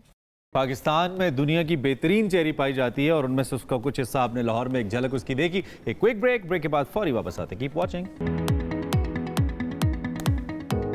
Welcome back. सबसे आगे में वक्त हुआ चाहता है एक और ऐसे मौजू का जो आपकी रोज़मर्रा ज़िंदगी में आपको बहुत हेल्प करेगा, इंशाल्लाह मददगार साबित होगा to be a better human, अपने आप को एक इंसान के तौर पे बेहतर बनाने में। एक ऐसी कैफियत की बात हम करने लगे हैं जो बज़ाहिर मामूली लगती है, लेकिन उसका असर इंसान की सोच, रवैये, हत्ता कि उसकी किस्मत पर भी पड़ता है, और ये कैफियत है हसद। लेकिन आज सिर्फ हमने हसद की बात नहीं करनी, इस पे पहले भी हम कर चुके हैं। आज बेसिकली एक कंपैरिजन आपके सामने रखना है। देयर आर 2 टाइप्स एक्चुअली, या 2 एहसासात हैं। एक हसद है और एक रश्क है। कितना फलां चीज़ काबिल रश्क है, मुझे रश्क आता है तुम पे, जैसे I feel proud of you कि तुमने ये अचीव किया। दूसरी जानिब आप अगर किसी की तारीफ कर भी रहे हैं तो आपके अंदर एक सेंस ऑफ कंपैरिजन ऐसे डेवलप हो रही है कि वो आपको इनसिक्योर कर रही है, और वो उस शख्स को अल्टीमेटली आपके सामने बड़ा नहीं कर रही बल्कि नीचा कर रही है, उसका मकाम कम हो रहा है आपकी नज़र। मतलब हम ये कह सकते हैं कि इन दोनों एहसासात के दरमियान बहुत ही थिन लाइन है, बहुत थिन लाइन है, क्योंकि दोनों एक जैसे महसूस होते हैं, लेकिन हकीकत में इनके दरमियान अगर हम फ़र्क की बात करें तो वो ज़मीन और आसमान का महसूस होता है। रश्क के बारे में कहा जाता है ये वो जज्बा है जो हमें किसी की कामयाबी या किसी को अगर हम खुश देखते हैं तो हमें भी ये तमन्ना होती है, हम उसके लिए दुआ भी करते हैं और ये तमन्ना होती है कि काश हमें भी ये सब कुछ मिले। ये होता है रश्क। और अगर आपको किसी को खुश देखकर तकलीफ महसूस हो और आपका दिल करे कि उसके पास भी ये तोहफा या खुशी ना रहे, तो इसको हम हसद कह सकते हैं। ख्वाजा शमसुद्दीन निज़ामी साहब का एक कॉल है, वो कहते हैं कि आज उदास हो, किसी को खुश तो नहीं देख पाए। अच्छा जी, अब सवाल ये है कि क्या ये हमारी जिबिल्लत के अंदर शामिल है या फिर ये हमारी एक इंसानी तहजीब जो है उसका तोहफा है, हमारे कल्चर का हिस्सा है। इसके ऊपर हमने बात करनी है। इसके ऊपर बात करनी है। वंस अगेन आज हमारे साथ वही शख्सियत मौजूद है जिन्हें आप बहुत ज़्यादा देखना और सुनना पसंद करते हैं, जिनकी बातें इस हद तक आसान फहम होती हैं कि आप पर असर करती हैं। हमारे साथ मोटिवेशनल स्पीकर हैं, दानिश्वर हैं, प्रोफेसर हैं, डॉक्टर हैं, जावेद इकबाल साहब इस वक्त मौजूद हैं। उनसे ज़रा इस पर रहनुमाई लेने की कोशिश करते हैं। डॉक्टर साहब गुड मॉर्निंग, बहुत शुक्रिया, आप इस अहम मौजू पे हमारे साथ मौजूद हैं, चूँकि हमारी ज़िंदगियाँ अब इस हद तक एक कंपैरिजन के अंदर आ चुकी हैं, मुकाबलाबाजी इतनी है, सोशल मीडिया का दौर है, हम सब एक दूसरे को रियल टाइम के अंदर देख सकते हैं, तो ये मामला बढ़ रहा है। आप थोड़ा सा इसको एक्सप्लेन कीजिए हमारे लिए, हसद और रश्क में जो थिन लाइन है ये कहाँ पे आती है और कैसे अपनी शख्सियत को एक बैलेंस्ड पर्सनैलिटी बनाए। डॉक्टर साहब जी बहुत बहुत शुक्रिया।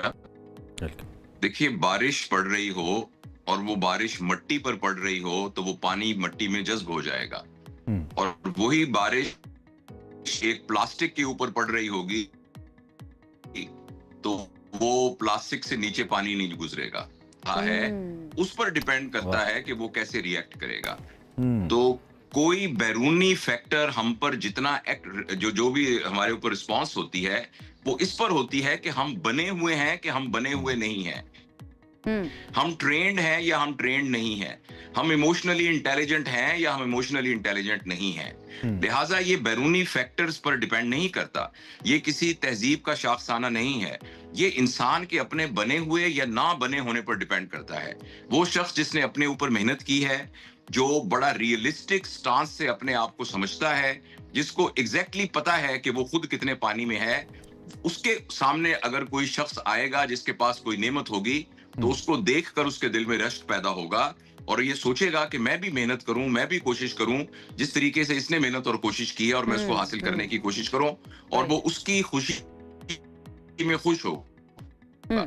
लेकिन अगर कोई शख्स अंदर से बना हुआ नहीं है, उसने अपने ऊपर मेहनत नहीं की हुई, उसकी जिंदगी की वैल्यू सिस्टम मटीरियलिज्म के साथ अटैच्ड है और वो वैल्यू जो कि पैसे से नहीं खरीदी जाती, वो उसके अंदर डेवलप उसने सेल्फ मेहनत करके नहीं की हुई, तो जब वो किसी को खुशी में देखेगा तो उसको तकलीफ होगी, उसको बहुत परेशानी होगी, उसको अपनी इनकेपेबिलिटी महसूस होगी और वो जाहिर तो उसके अगेंस्ट रिएक्ट करेगा ऐसे जैसे कि वो सुपीरियर है, लेकिन जैसे आपने बिल्कुल सही कहा कि वो अंदर से एक इंफीरियरिटी कॉम्प्लेक्स का शिकार होगा। ठीक है। अच्छा डॉक्टर साहब, ये जो इंट्रो में भी मैं बात करी थी, क्या ये हमारी जिबिल्लत का हिस्सा है या फिर ये इंसान के सर्कमस्टांसेस होते हैं जो किसी इंसान को बनाते हैं, या वो एहसास उसको हो जाए कि मुझे इसके ऊपर काम करना है तभी वो अपने ऊपर काम शुरू करेगा, या फिर तरबियत के अंदर फर्क होता है? इसको जरा आप एक्सप्लेन कर पाएं। बेटा, जब एक बच्चा इस दुनिया में आता है ना, वो बिल्कुल एक क्लीन स्लेट की तरह होता है, बिल्कुल क्लीन स्लेट की तरह होता है। जैसे आप ब्रांड न्यू कंप्यूटर खरीदें और अगर उसमें कोई सॉफ्टवेयर ना डालें तो उससे पूछें कि 2 + 2 क्या होता है, तो वो इतना कीमती कंप्यूटर आपको 2 + 2 4 का जवाब नहीं दे सकता, इसलिए कि उसमें सॉफ्टवेयर नहीं होता। तो बच्चा भी जब इस दुनिया में आता है तो बहुत थोड़ी सी चीजें हैं जो जेनेटिकली डिटरमिन्ड उसके पास होती हैं। उसके बाद बाकी तमाम चीजें जो हैं वो उसने एक्वायर करनी होती हैं अपने माहौल से, उसके वालिदैन किस तरह से हैं, घर में किस किस्म का रवैया है, वो किस किस्म के लोगों से मिलता है, उसके माहौल में क्या बातें होती हैं, उन तमाम चीजों से उसका रवैया डिटरमिन होता है। और हमें जो कॉग्निटिव साइकोलॉजी और चाइल्ड साइकोलॉजी जो ऑफ लर्निंग है, वो ये बताती है कि ये सारा के सारा फ्रेमवर्क जो इंसान की साइकोलॉजी का है, ये 5 साल में डेवलप हो जाता है। और बदकिस्मती से हमारे घरों में 5 साल के बच्चे के बारे में तो हमारा ख्याल ये होता है कि इसको नाक भी पूछना नहीं आता, लेकिन 5 साल की उम्र में हम उसके साथ इररिपेयरेबल लॉस कर चुके होते हैं या उसकी मदद कर चुके होते हैं।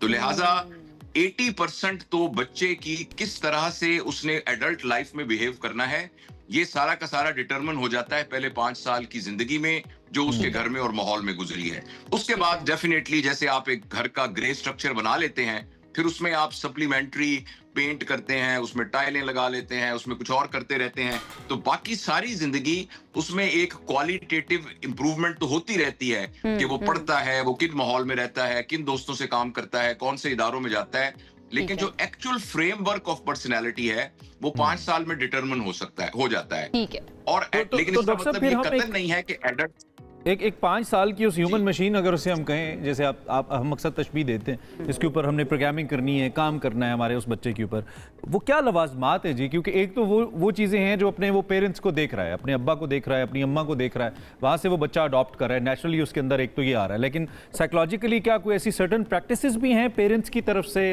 उसके सर्कमस्टांसेस की तरफ से जो उसे हेल्प करेंगी और हम नहीं कर रहे, हमें करनी चाहिए? इस तरफ भी ज़रा थोड़ी सी रहनुमाई करें। असल में पेरेंट्स की तरफ से जो एफर्ट है ना, वो एफर्ट उसको बनाने से ज्यादा इस बात ये करती है कि उसकी जो कुदरती क्रिएटिविटी है और जो कुदरती उसके अंदर फितरत ने कॉन्फिडेंस रखा हुआ है और फितरी जो उसका करैक्टर है, बाहर की कुव्वतें असल में उनके अंदर कमी पैदा करती हैं। लिहाजा ये बहुत अहम, यानी क्या करना है इससे ज्यादा अहम बात यह है कि क्या नहीं करना, क्योंकि वालिदैन बाज़ औक़ात तरबियत के नाम पर ये करते हैं कि बच्चे को सिर्फ और सिर्फ एकेडमिक ग्रोथ को उसकी कैरेक्टर डेवलपमेंट के साथ सिनोनिमस समझते हैं और उसके साथ रिलेट कर देते हैं। बच्चे को फितरी अंदाज में अपनी जिंदगी गुजारने देनी चाहिए। बच्चा सीखता है खेलने से, बातें करने से, बहुत ज्यादा सोशल इंटरेक्शन से, फितरत के साथ रहने से। अगर हम 5 साल की उम्र तक बच्चे के ऊपर बहुत एकेडमिक प्रेशर ना डालें और उसको स्ट्रेस फ्री एनवायरनमेंट दें, तो बच्चे के अपने अंदर ही प्रोग्राम्ड है ये चीजें कि वो पत्तों को देखकर, तितलियों को देखकर, हवाओं को देखकर, मौसम को देखकर, वालिदैन जो आपस में गुफ्तगू करते हैं उनको देखकर वो खुद ब खुद सीखना शुरू कर देता है। जो चीजें बच्चे की तरबियत में रुकावट डालती हैं, वो सबसे ज्यादा अहम चीज है बच्चों के ऊपर सख्ती करना। 5 साल की उम्र में बच्चे के अंदर स्ट्रेस को बर्दाश्त करने का कोई मैकेनिज्म नहीं होता। डिसिप्लिन के नाम पर बच्चे को सख्ती करना, उसको डांटना, उसको हर वक्त स्ट्रेस में रखना और खुदा ना खास्ता कोई मारपीट करना, ये तमाम चीजें बच्चे के पूरे सिस्टम को डिस्टॉर्ट कर देती हैं। दूसरी अहम चीज है बच्चे को ओवर पैम्पर करना। वो तमाम चीजें जो बच्चा खुद कर सकता है उसको करने ना देना। जब बच्चे ने पहली दफा कहा ना कि मम्मा आप झाड़ू दे रही हैं, मैं भी आपके साथ झाड़ू दूंगा, तो उसने कहा नहीं बेटा तुम मत करना, तुम्हारे हाथ खराब हो जाएंगे। तो अब हमने हम बुनियाद डाल दी है हमने कि बेटा तुमने ये काम नहीं सीखना। तो ये तो वो तमाम चीजें जो कि एक फितरी ग्रोथ का हिस्सा है। और डॉक्टर साहब, आपकी बातों से एहसास हो रहा है कि हम फिर कितना ज़्यादा जुल्म कर रहे होते हैं। और आपने कहा कि 5 साल की उम्र तक 80% तक तरबियत हो जाती है बच्चे की, उसके बाद आगे जाके 20% उसके अंदर क्वालिटेटिव इंप्रूवमेंट जो है ना वो आती रहती है। अब इसको बड़े होकर एहसास हो गया कि हमारे अंदर मसला है हमारी तरबियत के अंदर, या हमें गलत तरीका जो है सिखाए गए थे, हमें अपने आप को तब्दील करना है। तो क्या उस इमारत को गिरा के दोबारा से बनाना पड़ेगा, या फिर उस इमारत के अंदर हम कुछ ऐसी तब्दीलियाँ कर सकते हैं जिससे हमारी ज़िंदगी जो है वो बेहतर हो जाए, हसद जो है वो रश्क के अंदर तब्दील हो जाए? ये बहुत आपने जबरदस्त बात की है, और अगर आप ये ना करती फिर भी मैं कोशिश करता कि ये बात आपसे अर्ज कर सकूं। तो इससे बिल्कुल ये मत नहीं समझना चाहिए कि जो 80% हमारी डेवलपमेंट हो गई है तो अब मैं सारी जिंदगी वैसा ही रहूंगा। हमें डाटा तो यही बताता है कि 90% इंसान एक्चुअली चेंज नहीं होते, वो उसी पैटर्न पर अपनी जिंदगी गुजारते हैं। लेकिन अल्लाह ताला ने इस हैबिट ब्रेन के साथ, जो कि हमारा 80% होता है, 20% की एक विंडो और रखी है जिसे कॉन्शियस ब्रेन कहते हैं। बच्चे तो इस तरह चेंज होते हैं कि उनके इर्द गिर्द के माहौल को चेंज कर दिया जाए तो बच्चे चेंज हो जाते हैं, लेकिन बड़े इस तरह चेंज नहीं होते। बड़े तब चेंज होते हैं जब उनको खुद एहसास हो कि मैं चेंज हो सकता हूं। लिहाजा एडल्ट एजुकेशन का बेसिक प्रिंसिपल यह है कि जो टीचर है, जो मेंटर है, जो सोसाइटी है, वो किसी एडल्ट में ये एहसास पैदा कर दे कि आपको चेंज होने की जरूरत है। जो शख्स ये एहसास कर लेता है कि मुझे चेंज होने की जरूरत है तो वो फिर चेंज हो सकता है। तो लिहाजा हम में से हर वो शख्स जिसको लगता है कि उसकी पर्सनैलिटी में कुछ गैप्स हैं, कुछ लैकुना रह गए हैं, तो उसको कम से कम हर रोज ये प्रैक्टिस बहुत ही बुनियादी है कि 15 मिनट फजर की नमाज के बाद, 15 मिनट इशा की नमाज के बाद हम खामोशी से बैठें और बैठ के अपना जायजा लें। और रियलिस्टिक, इसको हम एक्चुअली सेल्फ रिफ्लेक्शन कहते हैं टेक्निकल टर्म्स में, जिसमें हम बैठ के अपना जायजा लें और वाकई देखें कि क्या मेरे अंदर नफरत तो नहीं है, कीना तो नहीं है, बहुत सारे लोग तो अपने तरीके से ठीक ही कर रहे होते हैं जी। उनको यही लगता है डॉक्टर साहब कि वो ठीक। जी प्लीज मुकम्मल करें प्लीज। कि मैं झूठ तो नहीं बोल रहा, मेरी पर्सनैलिटी ठीक है, फलां वक्त मैंने अपनी बीवी को ये तो नहीं कह दिया, वो जो मेरा अब्बा जी से रवैया था वो ठीक था कि नहीं था, कहीं मेरे अंदर लालच तो नहीं है, मैं काम के दौरान कहीं ऐसे 2 नंबरी तो नहीं करता, मैं सरकारी मुलाजिम हूं, ऐसा तो नहीं होता कि मैं पैसे ले रहा हूं मगर मैं काम नहीं कर रहा। यानी अपना जायजा इस तरह लेना जैसे शीशे के सामने शक्ल में आदमी देखता है कि मेरे को दाग तो नहीं है, मेरे बाल तो नहीं बढ़ गए, मेरी कहीं मैल तो नहीं लगी हुई। ये सेल्फ रिफ्लेक्शन की स्किल। और एक स्किल और है जिसको कहते हैं करेक्टिव फीडबैक, कि आप कम से कम 2-4 बंदे अपने साथ ऐसे रखें जो बेलाग आपको बताएं कि यार जावेद इकबाल, तुम्हारा ये रवैया ठीक नहीं है, तुम मरीजों के साथ बदतमीजी करते हो, तुम लोगों के साथ, और मैं उसकी बातों को एक्सेप्ट करने को तैयार हूं। तो जो एडल्ट ये 2 आदतें सीख लेता है, एक है सेल्फ रिफ्लेक्शन और दूसरा है एक्सेप्टिंग दी करेक्टिव फीडबैक, तो उसका फिर बेहतरी का सफर शुरू हो जाता है। राइट। तो डॉक्टर साहब, हमारे आसपास जो लोग, खासतौर पे मैं दोबारा से इसको पेरेंटिंग से लिंक करूंगा, उनका भी तो आई बिलीव, मुझे ऐसा लगता है कि उनका फिर बड़ा रोल हो जाता है। जैसे अगर मेरे सामने मेरे वालिदैन किसी को काबिल रश्क तौर पर पेश करेंगे कि अपनी खाला के बेटे को देखो या अपनी मामू की बेटी को देखो, उसने ये कर लिया है, तो कहीं ना कहीं मेरे अंदर वो फिर शायद हसद की एक फीलिंग डेवलप कर दे, बीइंग अ चाइल्ड और बीइंग अ यंगस्टर। ऐसा भी हो सकता है। तो फिर क्या रश्क को भी एक लिमिट तक अवॉइड करना है हमने अपने आसपास के लोगों के लिए, यंगस्टर्स के लिए? जी, यही वो बातें हैं जो मैंने आपसे अर्ज किया थी कि 5 साल की उम्र से पहले वालिदैन को पेरेंटिंग के उसूल पता नहीं होते, इसलिए वो नेक नियति से अपने बच्चे को अच्छा बच्चा बनाने के चक्कर में ये सारी चीजें करते हैं, लेकिन वो काउंटर प्रोडक्टिव होती हैं। और वो जैसे ये जो आपने मिसाल दी है, बिल्कुल अगर 5 साल से कम उम्र के बच्चे को इस तरह के रवैये में रखा जाएगा तो उसकी अंदर की साख्त जो है वो ऐसी डेवलप हो जाएगी कि उसके अंदर जेलसी और ये तमाम चीजें डेवलप हो जाएंगी। तो इसलिए मैं तो बहुत अरसे से ये कर रहा हूं, और मैंने उस सिलसिले में एक कोर्स भी डेवलप किया है पेरेंटिंग का, जो कि मेरी वेबसाइट पे अवेलेबल है, जिसमें हमने 7-8 साल की मेहनत को एक टेंजिबल प्रोडक्ट के ऊपर, जिसको आदमी अपनी मर्जी से सीख सकता है, और इसकी बहुत सी किताबें भी मौजूद हैं।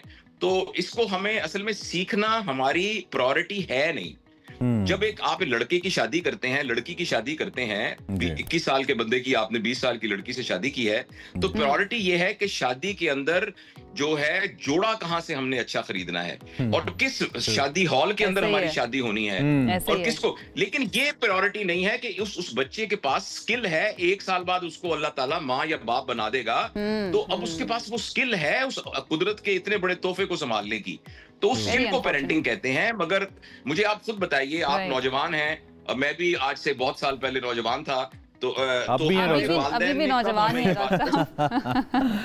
जी। मैं तो मतलब मैं तो खुशकिस्मत हूं कि मुझे ऐसे वालिदैन मिले कि जिन्होंने मुझे ये कुछ बातें ऐसी बताई जो मैं बताता हूं तो लोग हैरान होते हैं, लेकिन हम में से अमूमी वालिदैन अपने बच्चों को, एक एडल्ट को, 20 साल के बच्चे को कभी हम भी इस लिहाज से खुशकिस्मत हैं कि आप जैसे लोग हमें मुयस्सर हैं जो कि माशरे के अंदर कुछ तामीरी करने की जद्दोजहद कर रहे हैं, और हम भी उसमें थोड़ा बहुत हिस्सा मिला लेते हैं कुछ ऐसे मौज़ूआत लेके आके। आपका बहुत शुक्रिया, जब भी आपको मधु करते हैं आप वक्त देते हैं और अच्छा लगता है कि इतने हल्के मौज़ूआत हैं कि शायद इस पे देखने वाला कहता होगा कि इस पे क्या बात हो सकती है, बट जब इसको फर्दर डिग इन करते हैं तो आपको पता लगता है कि कितने इंपॉर्टेंट ये मामलात हैं जिन पे बात बहुत जरूरी है। डॉक्टर जावेद इकबाल हसद और रश के हवाले से अपने ख्यालात का मेहनत करनी पड़ेगी, पहले बैठ के देखिए, सेल्फ रिफ्लेक्ट कीजिए कि आपके अंदर ये मसले तो नहीं है, और अगर हैं तो उसके ऊपर काम किया जा सकता है। ऐसा नहीं है कि आप होपलेस केस बन गए, काम किया जा सकता है। अच्छा, पेशावर का रुख कर लेते हैं। वहां से एक रिपोर्ट हमारे पास आई है, गर्मी बहुत ज्यादा है और डिफरेंट तरह की जूसेस भी हमें नजर आते हैं और शरबत नजर आते हैं। गोंद कतीरे का शरबत जो है ना, वो बड़ा मशहूर है वहां पे, एंड मैंने सुना है कि इसके बहुत ज्यादा फायदे भी हैं आपकी हेल्थ के लिए। वो पैकेज देखते हैं।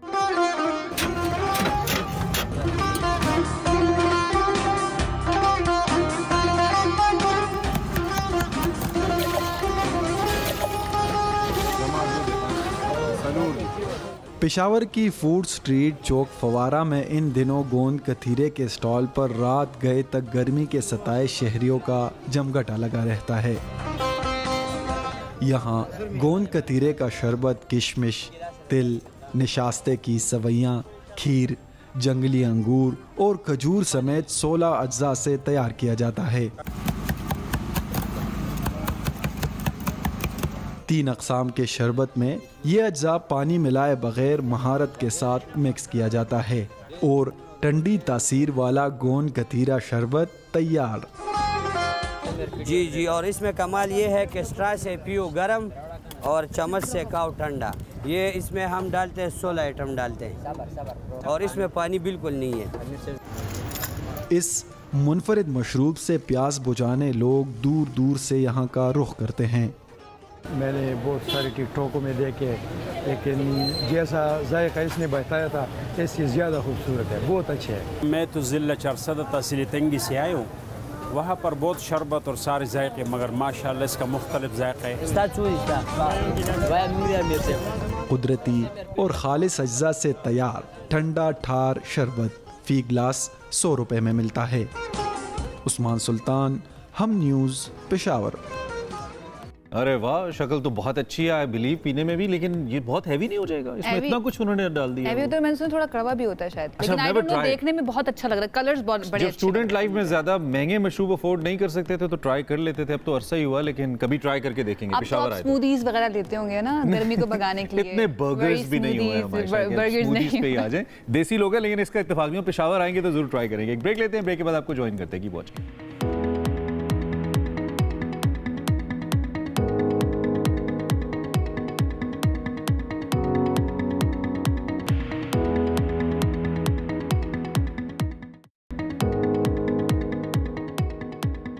Back once again. चांद कब नजर आएगा, कब आ सकता है, इम्कान का क्या जाहिर किया जा रहा है, और इस सिलसिले में स्पार्को जो है उसके पास क्या अपडेट्स हैं हमें देने के लिए कि उन्होंने क्या क्या तैयारी कर ली है इस सिलसिले में।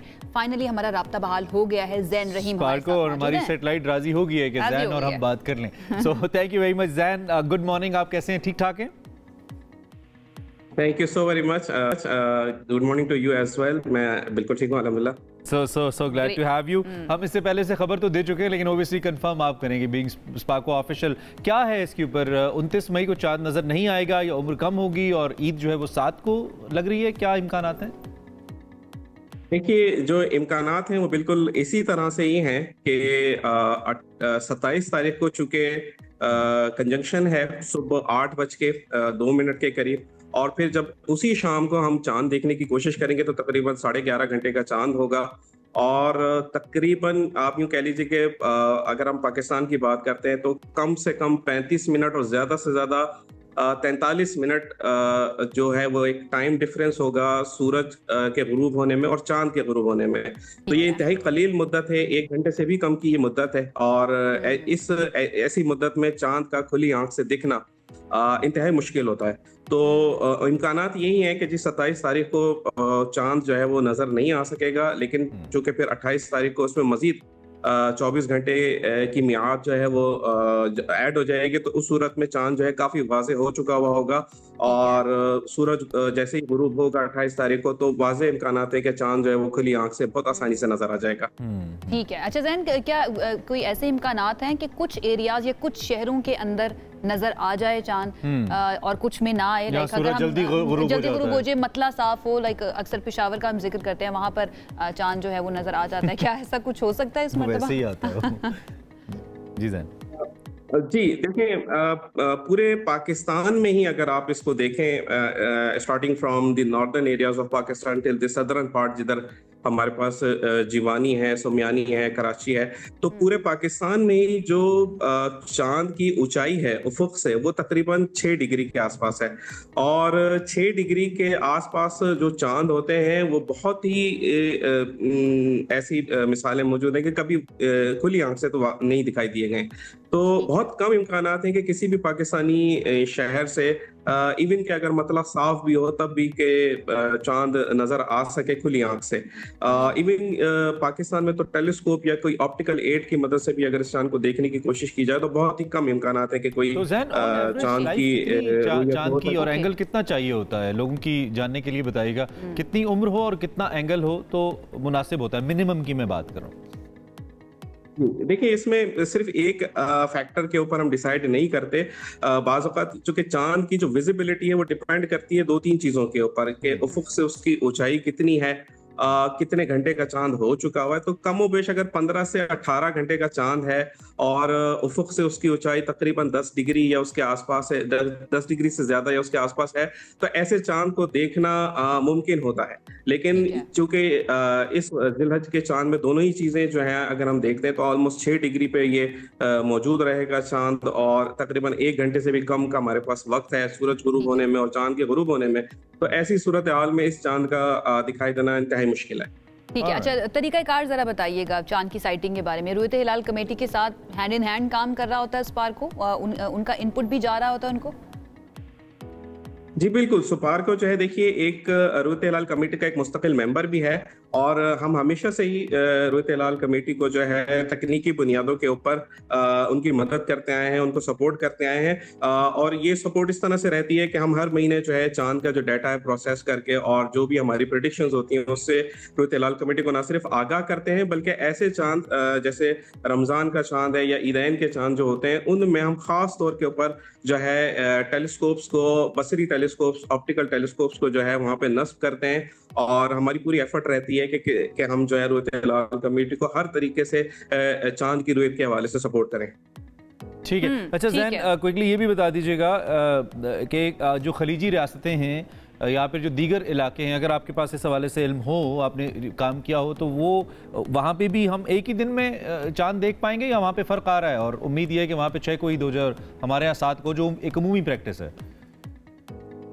देखिए, जो खलीजी रियासतें हैं खासतौर पर सऊदी अरब वगैरह की अगर आप बात कर रहे हैं तो उसमें थोड़ी सी सूरत हाल मुख्तलिफ है क्योंकि उन रीजन्स में जो है दूरबीन की मदद से चांद दिखने के इम्कानात हैं, बहरहाल मौजूद हैं। और इसके अलावा जैसे हम सब जानते हैं कि सऊदी अरब में जो है वो उम्मुल क़ुरा कैलेंडर को फॉलो किया जाता है, तो वो अपनी चांद की रुयत को उसके हिसाब से बयान करते हैं। लेकिन पाकिस्तान की जहाँ तक बात है तो पाकिस्तान में सुपार्को और रुयत हिलाल कमेटी जो है वो बाकायदा आपस में मिल करके ये काम करते हैं और हमारी तरफ से ये सारी एफर्ट होती है कि जो टेक्निकल बुनियादों पे जो भी हम मदद कर सकते हैं, जो भी सपोर्ट कर सकते हैं चांद की दिखने या ना दिखने के हवाले से, हम उसको जो है रुयत हिलाल कमेटी को बताते रहें। तो इस हवाले से जिलहज के चांद की भी हमारी यही प्रेडिक्शंस हैं कि 28 तारीख को जो है चांद वाज़े दिख जाएगा और ऐन मुमकिन है कि ईद जो है हमारे पास 7 जून को हो। ठीक है। अच्छा जैन, आपने कहा कि क्योंकि सुपार्को जो है वो रोयत हिलाल कमेटी का मेंबर भी है, तो क्या कोई ऐसी बात या कोई ऐसी सिफारिश रोयत हिलाल कमेटी के अंदर की गई हो कि साइंसी बुनियादों पर चांद की रोयत का एहतमाम किया जा सके फ्यूचर के लिए? क्या इस सिलसिले में कोई काम हो रहा है, या फिर वो जो एक तरीकाकार है, शरन तरीकाकार है जो हम देखते आए हैं कि रोयत हिलाल कमेटी बैठती है किसी भी ईद से पहले और चांद की रोयत का इंतजार किया जाता है, मून साइटिंग का इंतजार किया जाता है, अभी उसी के ऊपर ही है पाकिस्तान के अंदर, वही अभी तरीकाकार चल रहा है?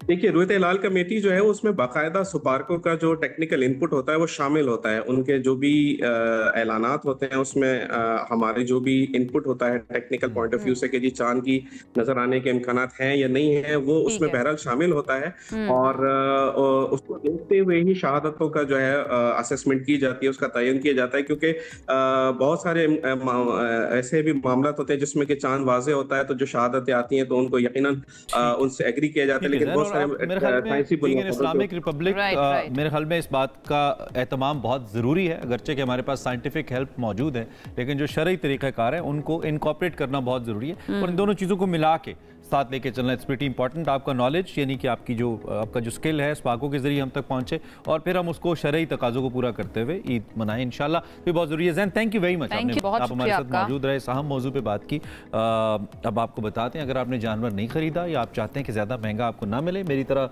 सुस्ती करते करते बिल्कुल आखिरी दिन पे चले जाएं, या तो आपको अच्छा जानवर ही नहीं मिलता, मुझे लगता है देर हो चुकी है, देर हाँ कह भी सकते हैं वैसे बहुत सारे, लेकिन शहरों में एक प्रॉब्लम है ना, आप पहले जानवर लें उसको रखेंगे कहाँ पे, छोटे छोटे घर है लोगों के, रखना मुश्किल हो जाता है। इसके बारे में मेरा पॉइंट जरा मुख्तलिफ है, वो ये कि आपने कुर्बानी करनी है, आप उसको महीना पहले लेकर आए, थोड़ी उसकी खिदमत करें, उसके साथ एक ताल्लुक बनता है। आपका बिल्कुल ठीक है, होना ऐसे ही चाहिए, लेकिन शहरों में रखना मुश्किल हो जाता है। शहरों में लोग खोल के ले भी जाते हैं बकरे, ये भी इंतजाम करना चाहिए। गाड़ी लगाई, बकरा अंदर डाला और चलो कुर्बानी हो गई। कुर्बानी से पहले कुर्बानी हो जाती है। आपने ब्रेक लेनी, अगले मेहमान पे जाना, हमने अगले मेहमान पे जाना है। बड़े अहम मेहमान है जो अगले हमने आपके लिए मदऊ किए हैं। कुछ दिन पहले हम डिस्कस कर रहे थे, इनफैक्ट हमने एक इंटरनेशनल चैनल को देखा, उसको ऑब्जर्व किया, तो वहाँ पे जो हेड ऑफ स्टेट स्पीच कर रहे थे, साथ कोने में साइन लैंग्वेज में भी उस स्पीच को एक्सप्लेन किया जा रहा था, तो हमें खुशी इस बात की हुई उसको देख के कम से कम कि दुनिया में लोग साइन लैंग्वेज को इतना वैल्यू करते हैं कि साइन लैंग्वेज जो भी बोलने वाले लोग हैं, चाहे उनकी तादाद कम ही हो या समझने वाले, उनका ख्याल रखा जाता है, उनको शामिल, इंक्लूसिविटी का एलिमेंट आता है, तो उसको लेकर हाँ बिल्कुल सही हमने कहा कि इस पे बात बिल्कुल इस पे बात की। हमने चंद दिन पहले एक सेगमेंट रिकॉर्ड किया था, हमारे साथ एक बड़े ज़बरदस्त मेहमान मौजूद थे और उन्होंने बताया था कि किस तरह से साइन लैंग्वेज के अंदर अभी भी वो नेशनल टेलीविजन के ऊपर फहद हमारे साथ मौजूद है, नेशनल टेलीविजन पर वो खबरें देते हैं उन तमाम के लिए जो साइन लैंग्वेज को समझते हैं, जो सुन नहीं सकते हैं या बोल नहीं सकते हैं। तो जरा देखते हैं क्या बात हुई हमारी उनके साथ। फहद भाई थैंक यू, कैसे हैं आप? ठीक ठाक हैं? अल्हम्दुलिल्लाह ठीक ठाक। सबसे पहले तो हमें इसकी अहमियत के बारे में थोड़ा सा बताइए, साइन लैंग्वेज की क्या अहमियत है और ख़ास तौर पे उन लोगों के लिए जिनके लिए ये इसके अलावा और कोई चारा नहीं है कम्युनिकेट करने का, हमारे माशरे के वो अहम अफराद, उनके लिए क्या इंपॉर्टेंस है इसकी? इसकी इंपॉर्टेंस तो बहुत ज़्यादा है, मतलब कि इसलिए कि हम लोग तो इसको इंपॉर्टेंस नहीं दे रहे ना, कि आपको पता है अहमियत नहीं है इसकी, लेकिन मैं यही कहता हूँ हर जगह पे इसको आप एक लैंग्वेज समझें, जिस तरह पश्तो, उर्दू, पंजाबी, ये भी एक ज़ुबान है जो बोल सुन नहीं सकते। अब आपने कम्युनिकेट करना, आप किस तरह करेंगे उसके साथ? कम से कम बेसिक साइन लैंग्वेज आनी चाहिए या आपका सब्जेक्ट होना चाहिए ताकि आप कम्युनिकेट कर सकें। ठीक है, उमूमी तौर पे अगर आपके आसपास या घर में कोई ऐसे अफराद हों तो आप साइन लैंग्वेज सीख लेते हैं। आपने इसे बतौर एक तालीम के या शौक के सीखा या घर में ज़रूरत थी कोई ऐसी? घर में ज़रूरत थी, मेरे फादर थे, चचा हैं, दो मेरे फैमिली मेम्बर्स, कजन्स मेरे। अच्छा, हाँ जी, उनके लिए ज़रूरत थी आपको। तो साइन लैंग्वेज अगर सीखनी है कितना वक्त लगता है? एक एक्सपर्ट तो मैं नहीं कह सकता, लेकिन अच्छे से सीखने में कितना वक्त चाहिए हमें साइन लैंग्वेज सीखने के लिए? ये आपके ऊपर डिपेंड करता है। आप 7 डेज़ में भी कर लेते हैं, कोर्सेज होते हैं इसके हम लोग कराते हैं, तो आप 2 दिन में भी पिक कर लेते हैं, 1 मंथ भी लग जाता है इसमें। और पाकिस्तान के अंदर आपको नज़र आता है कि इसको उतनी अहमियत दी जा रही है या उतना ज़्यादा इसको सिखाया जा रहा है या उस तरह के कोर्सेज या अवेयरनेस मौजूद है इसके बारे में? पाकिस्तान में तो काफ़ी ये इसके ऊपर काम हो रहा है साइन लैंग्वेज के ऊपर, लेकिन ये अवेयरनेस इसकी इतनी नहीं है लोगों में, लेकिन इसके पर वर्किंग बहुत हो रही है। आप कराची से लेके अब तक, पहले ये 1000 वर्ड थे, फिर 2000, अब ये 10 से 15,000 वर्ड्स के ऊपर PSL Pakistan sign language convert होती जा रही है इसके ऊपर। ठीक है, आपने कहा कि 7 दिन का कोर्स आप लोग करवाते हैं? हाँ, इस तरह। अच्छा, तो जाहिर बात है बहुत सारे लोग तो कोर्स के लिए नहीं आ सकते, लेकिन आपकी मौजूदगी से फ़ायदा उठाते हुए क्या तकसीम है इस कोर्स की? कहाँ से ये शुरू होता है? क्या इसमें भी हरूफ तहजी, अलिफ बे पे टाइप चीज़ें हैं? कोर्स कहाँ से शुरू होता है और कैसे चलता है? ज़रा थोड़ी सी डिटेल हमारे सामने रखें। ये अल्फ़ाबेट से स्टार्ट होता है, स्टार्टिंग में हम अल्फ़ाबेट कराते हैं आपको, फिर काउंटिंग होती है इसके अंदर, फिर वर्ड्स होते हैं, ऑफिशियल सेंटेंस होते हैं इसके अंदर, वर्ड होते हैं, आप मतलब कि एवरीथिंग जितना भी होता है आपके ऊपर, उसके अंदर सेंटेंसेस से स्टार्ट हम लेते हैं, ऑफिशियल सेंटेंस लेते हैं, फिर घर में बात करने के सेंटेंस लेते हैं, मतलब इस तरह करके ये आपको। अच्छा, इसका साइन लैंग्वेज का भी ऑफिशियल अंदाज अलग है और घर का अंदाज अलग है, कैजुअल अंदाज अलग है। अब आप हमें थोड़ा थोड़ा इसके बारे में करके बताइए कि फ़र्क क्या है। जैसे कोई एक जुमला उठाइए और वो घरेलू अंदाज में कैसे होगा और ऑफिशियली या फॉर्मली कैसे होगा, ज़रा हमें दो कोई मिसाल दीजिए। अब फर्ज करें मैं घर में कह के मैं ऑफिस जा रहा हूँ, ठीक है, मैं उसको कहूँगा जी मैं हैमर पर साइन करूँगा, मैं काम पे जा रहा हूँ मैं। अब ऑफिशियल ऑफिस, ओके, ओ को थोड़ा सा घुमाऊंगा ऑफिस। अच्छा, मतलब घर के लिए और ऑफिस के लिए साइन फ़र्क है। क्या ये हर चीज़ के लिए, हर टर्म के लिए, जैसे ऑफिस घर के लिए अलग है और ऑफिशियली अलग है, इसी तरह हर चीज़ के दो तरीके हैं? नहीं, मोस्टली नहीं है, लेकिन कुछ का है ऑफिशियल लैंग्वेज है, उसमें है उसमें डिफरेंस। ठीक है। अच्छा, अब हम इंटरनेशनली देखते हैं बड़े बड़े इदारे जो हैं जहाँ पे आप तालीम हासिल करने के लिए जाते हैं, वहाँ पे बाकायदा इसके कोर्सेज भी हैं और एक इंक्लूसिव अप्रोच भी वहाँ पर हमें नज़र आती है, जिसका जिक्र इमरान कर रहे थे। पाकिस्तान में हमें वो चीज़ उतनी ज़्यादा नहीं नज़र आती है, अवेयरनेस इतनी ज़्यादा नज़र नहीं आती है। व्हाट डू यू थिंक, क्या किया जाना चाहिए जिससे अवेयरनेस भी बढ़े और जिससे एक इंक्लूसिव अप्रोच या इंक्लूसिविटी जो है ना वो हमें नज़र आए पाकिस्तान के अंदर इन लोगों के लिए? जिस तरह के देख लें, पाकिस्तान टेलीविजन ने स्टार्ट लिया उसके ऊपर हर चैनल पर होना चाहिए। अब आप देख लें, इलेक्शन कमीशन, जब इलेक्शन स्टार्ट हुआ तो इलेक्शन कमीशन कैंपेन हुई, वो मैंने सारी कवर की यूट्यूब के ऊपर, मुख्तलिफ उन्होंने इसके ऊपर पिक्चर्स और ये जितनी अवेयरनेस थी सारी साइन लैंग्वेज में मैंने दी है, तो वो अगर स्टार्ट हुई तो वहाँ से अवेयरनेस, ठीक है, मतलब स्टेट रहनुमाई करें। बिल्कुल। अच्छा फाद भाई, अब आपने ना हमें कोई ऐसे 3, 4, 5, 10 जुमले जो भी आपके माइंड में आते हैं कि ये हर शख्स को साइन लैंग्वेज में आने चाहिए, आम इस्तेमाल के लिए जैसे होते हैं, वो कौन से अहम जुमले हैं और वो आप हमें करके भी बताएं। कैमरा आपके सामने है ताकि लोग सीख लें थोड़ा आपसे, कहीं हमें ज़रूरत पड़ जाए तो इस्तेमाल कर लें। अब मैं पूछता हूँ, how are you? I am fine. ठीक है, और ठीक है, where are you going? I am going to office. भूख लग रही है। अच्छा, इतना मुश्किल नहीं है। नहीं, इतना मुश्किल, मैंने कहा नहीं था मुश्किल नहीं। मेक प्रैक्टिस मैन परफेक्ट, तो आपने लाइन सुनी, ये उसके ऊपर डिपेंड करता है। आप अपने कम्युनिटी डेफ लोगों से आप उसकी ट्रेनिंग करें, उसके पास डेफ लोगों से कम्युनिटी आप उसमें ज्वाइन करें। आई लव यू कैसे कहते हैं sign language? I love and you. ये तो स्पाइडरमैन वाला मुझे साइन लग रही है। ये नहीं करना है किसी ने, ठीक है, बहुत सोच समझ के करना है। ठीक है, हेट यू के बारे में पूछा जा रहा है कि जी हेट यू किसी को कहना है? Hate you. अच्छा, इन्होंने पंजाबी जी परा मार भी कहते हैं। परा, अच्छा, ओके, लव वाज गुड। तो बच्चों की बेसिक क्या रिक्वायरमेंट होती हैं? जो एक बच्चा है जो साइन लैंग्वेज पे है, उसके ट्रीटमेंट के लिए कोई बेसिक चीज़ें जो आप बताएं कि एक बच्चा है, उसको मैं एक नॉर्मल बोल सकता हूँ, लेकिन बच्चे को मसला है कम्युनिकेट कैसे करना, उसको साइन लैंग्वेज आप आराम से उसको लगे कम्युनिकेट करेंगे। ऑफिशियल लैंग्वेज नहीं, जो लोग अब आपके घर की लैंग्वेज कह लें, आप उसको स्टार्ट लेंगे, उसके साथ बात करेंगे, ये चीज़ है, ये चीज़ है, छोटी छोटी चीज़ें जो स्टार्ट में होती हैं, जिस तरह बच्चे को बोलना सिखाते हैं, छोटी छोटी चीज़ें उसको पहले बाबा सिखाते हैं, अम्मा सिखाते हैं, फिर इस तरह स्टार्ट, इस तरह उसका। और इसको नॉर्मलाइज करने के लिए, लाइक हमारे इर्द गिर्द कोई स्पेशली एबल्ड पर्सन है, हमें नहीं आती साइन लैंग्वेज, इसको नॉर्मलाइज करना कितना ज़रूरी है? क्योंकि समटाइम हम खुद भी वेयर्ड हो जाते हैं कि एक बंदा मुख्तलिफ है, हमसे मुख्तलिफ है, तो आपको क्या लगता है उसके लिए क्या किया जाना चाहिए? फिर आपको साइन लैंग्वेज आनी चाहिए। देख लें, आपने शायद देखा हो पिंडी में KFC के ऊपर डेफ उन्होंने रखा हुआ स्टाफ रखा हुआ, डेफ के ऊपर स्टाफ है। अब नादरा में तो बहुत सारा स्टाफ है डेफ, तो वो करते करते वो नॉर्मलाइज हो जाते हैं। तो उसके लिए फिर स्कूल्स में भी पढ़ाया जाना चाहिए इसको कि basic sign language. Basic sign language तो ये तो हम काफ़ी अर्से ये तो है कि ये एक सब्जेक्ट होना चाहिए ये, ठीक है, ताकि बच्चे को अवेयरनेस हो। अगर खुदा कल को अगर आप डेफ बच्चे को नॉर्मल बच्चे के साथ बिठाते हैं क्लास में, तो उसको कम से कम इतना तो अवेयरनेस हो कि यार। थोड़ा सा आपकी स्किल के ऊपर आ जाते हैं, बड़े स्किलफुल आदमी हैं। मैं 1-2 लाइनें पढ़ता हूँ और आप उसे ज़रा साथ अपनी लैंग्वेज में ट्रांसलेट करें। ये नॉर्मल लाइनें PTV पे आप पढ़ते ही रहते हैं, तो इस वजह से। वज़ीर आज़म शहबाज शरीफ ने आज पाक फ़ौज के जवानों से खिताब करते हुए कहा है कि हमने दुश्मन के दांत खट्टे कर दिए, हम भारत को सबक सिखाएंगे। अगर भारत ने किसी किस्म की कोई भी दरअंदाजी की तो उसको मुंह तोड़ जवाब दिया जाएगा। इस मौके पर चीफ ऑफ आर्मी स्टाफ भी मौजूद थे। वज़ीर आज़म ने पाक फ़ौज के जवानों का हौसला बढ़ाया। अरे वाह, पाकिस्तान जिंदाबाद। ये परफेक्ट बात, परफेक्ट। बहुत ही अच्छा। जो नाम है, जैसे कंट्रीज के नाम है, भारत, वो कैसे होगा? भारत, ये भारत, अच्छा, ये उसकी वजह से। पाकिस्तान पी, और USA, अमेरिका, चाइना, अरे वाह, ये प्राइम मिनिस्टर किस तरह से होगा? प्राइम मिनिस्टर और ये शहबाज शरीफ फाइन है। एंड वन थिंग, अच्छा, ये पर्सनालिटीज के ऊपर भी हाँ, पर्सनालिटी के ऊपर, जैसे नवाज शरीफ आते हैं उनका ये साइन है।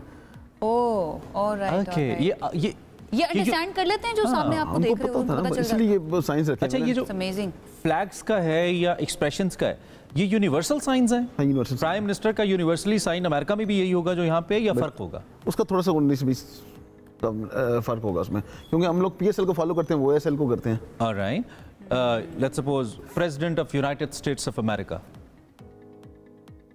और प्रेसिडेंट, हाँ, यस, ट्रम्प, ये उनके बालों की वजह से। Oh my God, really interesting. Alright, इससे एक चीज बहरहाल ये साबित होती है कि जो लोग साइन लैंग्वेज बोलते हैं या समझते हैं या कम्युनिकेट करते हैं, वो इंतहाई ज़हीन होते हैं। उनका जो ब्रेन है वो हमारी कई दर्जे तेज, जो 6 सेंस होती है वो उनकी बहुत वेरी एक्टिव। ये न्यूज़ है मेरे लिए कि जिस तरह से आपने भारत की बात की है, चाइना को किस तरह से वो करते हैं। आयशा यूसुफ का साइन क्या बने? आयशा ये आपने अभी बनाया? इसका क्या मतलब है ये बताएं ना, ये जैसे क्या हुआ? AYESHA, अरे सबसे आगे, सुबह से आगे, ये तो नो, इसमें सुबह क्या है? सुबह।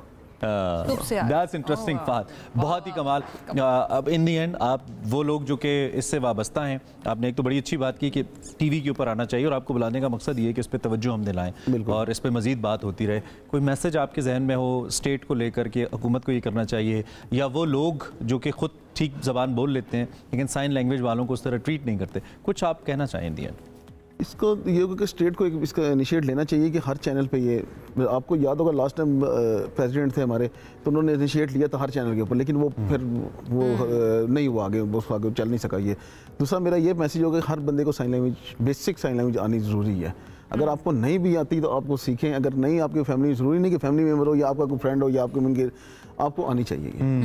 और अभी समर वेकेशंस बच्चों की चल रही हैं, इन दी एंड कोई कोर्स वगैरह करवा रहे हैं आप? कोई कंसल्ट किया जा सकता है आपसे? कंसल्ट किया जा सकता है, बच्चे कर सकते हैं। आप ऑफर करते हैं इस तरह के कोर्सेज? ठीक है, और ये कितने दिन का होता है और इस बारे में? ये तो 3 से 4 दिन का कोर्स, सॉरी 1 वीक का कोर्स होता है। ठीक है, एक वीक में आप इतना बेसिक सिखा देते हैं?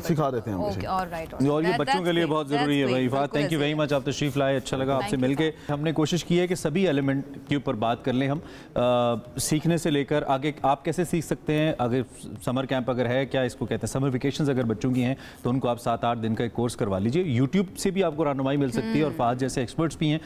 बहुत ज़रूरी है बेसिक चीज़ों को। मकसद ये है कि सबको आप इंक्लूसिव फील करवाएं। कोई भी इंसान अगर उसको आपका मोड ऑफ कम्युनिकेशन नहीं आता है तो ये उसकी गलती नहीं है, आपकी जिम्मेदारी है कि आप बड़े बनकर एक तो साइन लैंग्वेज सीख भी लीजिए और उनको फील करवाएं कि वो भी आपका ही हिस्सा है। It is very very important. इसके साथ ही एक ब्रेक की तरफ जाते हैं, ब्रेक से वापस आएंगे तो मजीद बात करेंगे।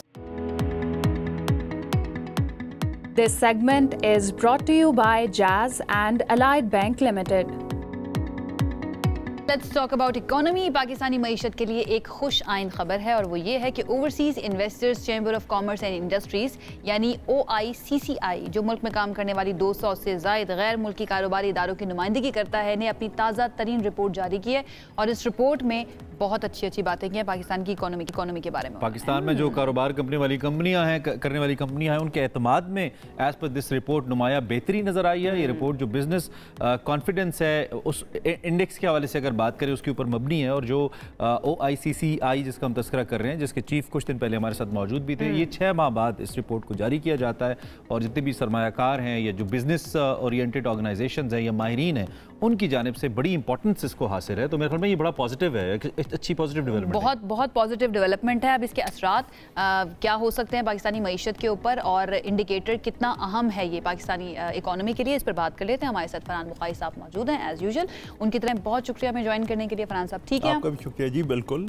अच्छा, बजट बहुत करीब है, और उस बजट से पहले इस रिपोर्ट का आना, इसकी कितनी सिग्निफिकेंस है? इसकी अहमियत है, जैसे कि हमने अली अहमद साहब से सुना था जो कि OICCI के सेक्रेटरी जनरल हैं, हमारे साथ भी थे कुछ दिन पहले।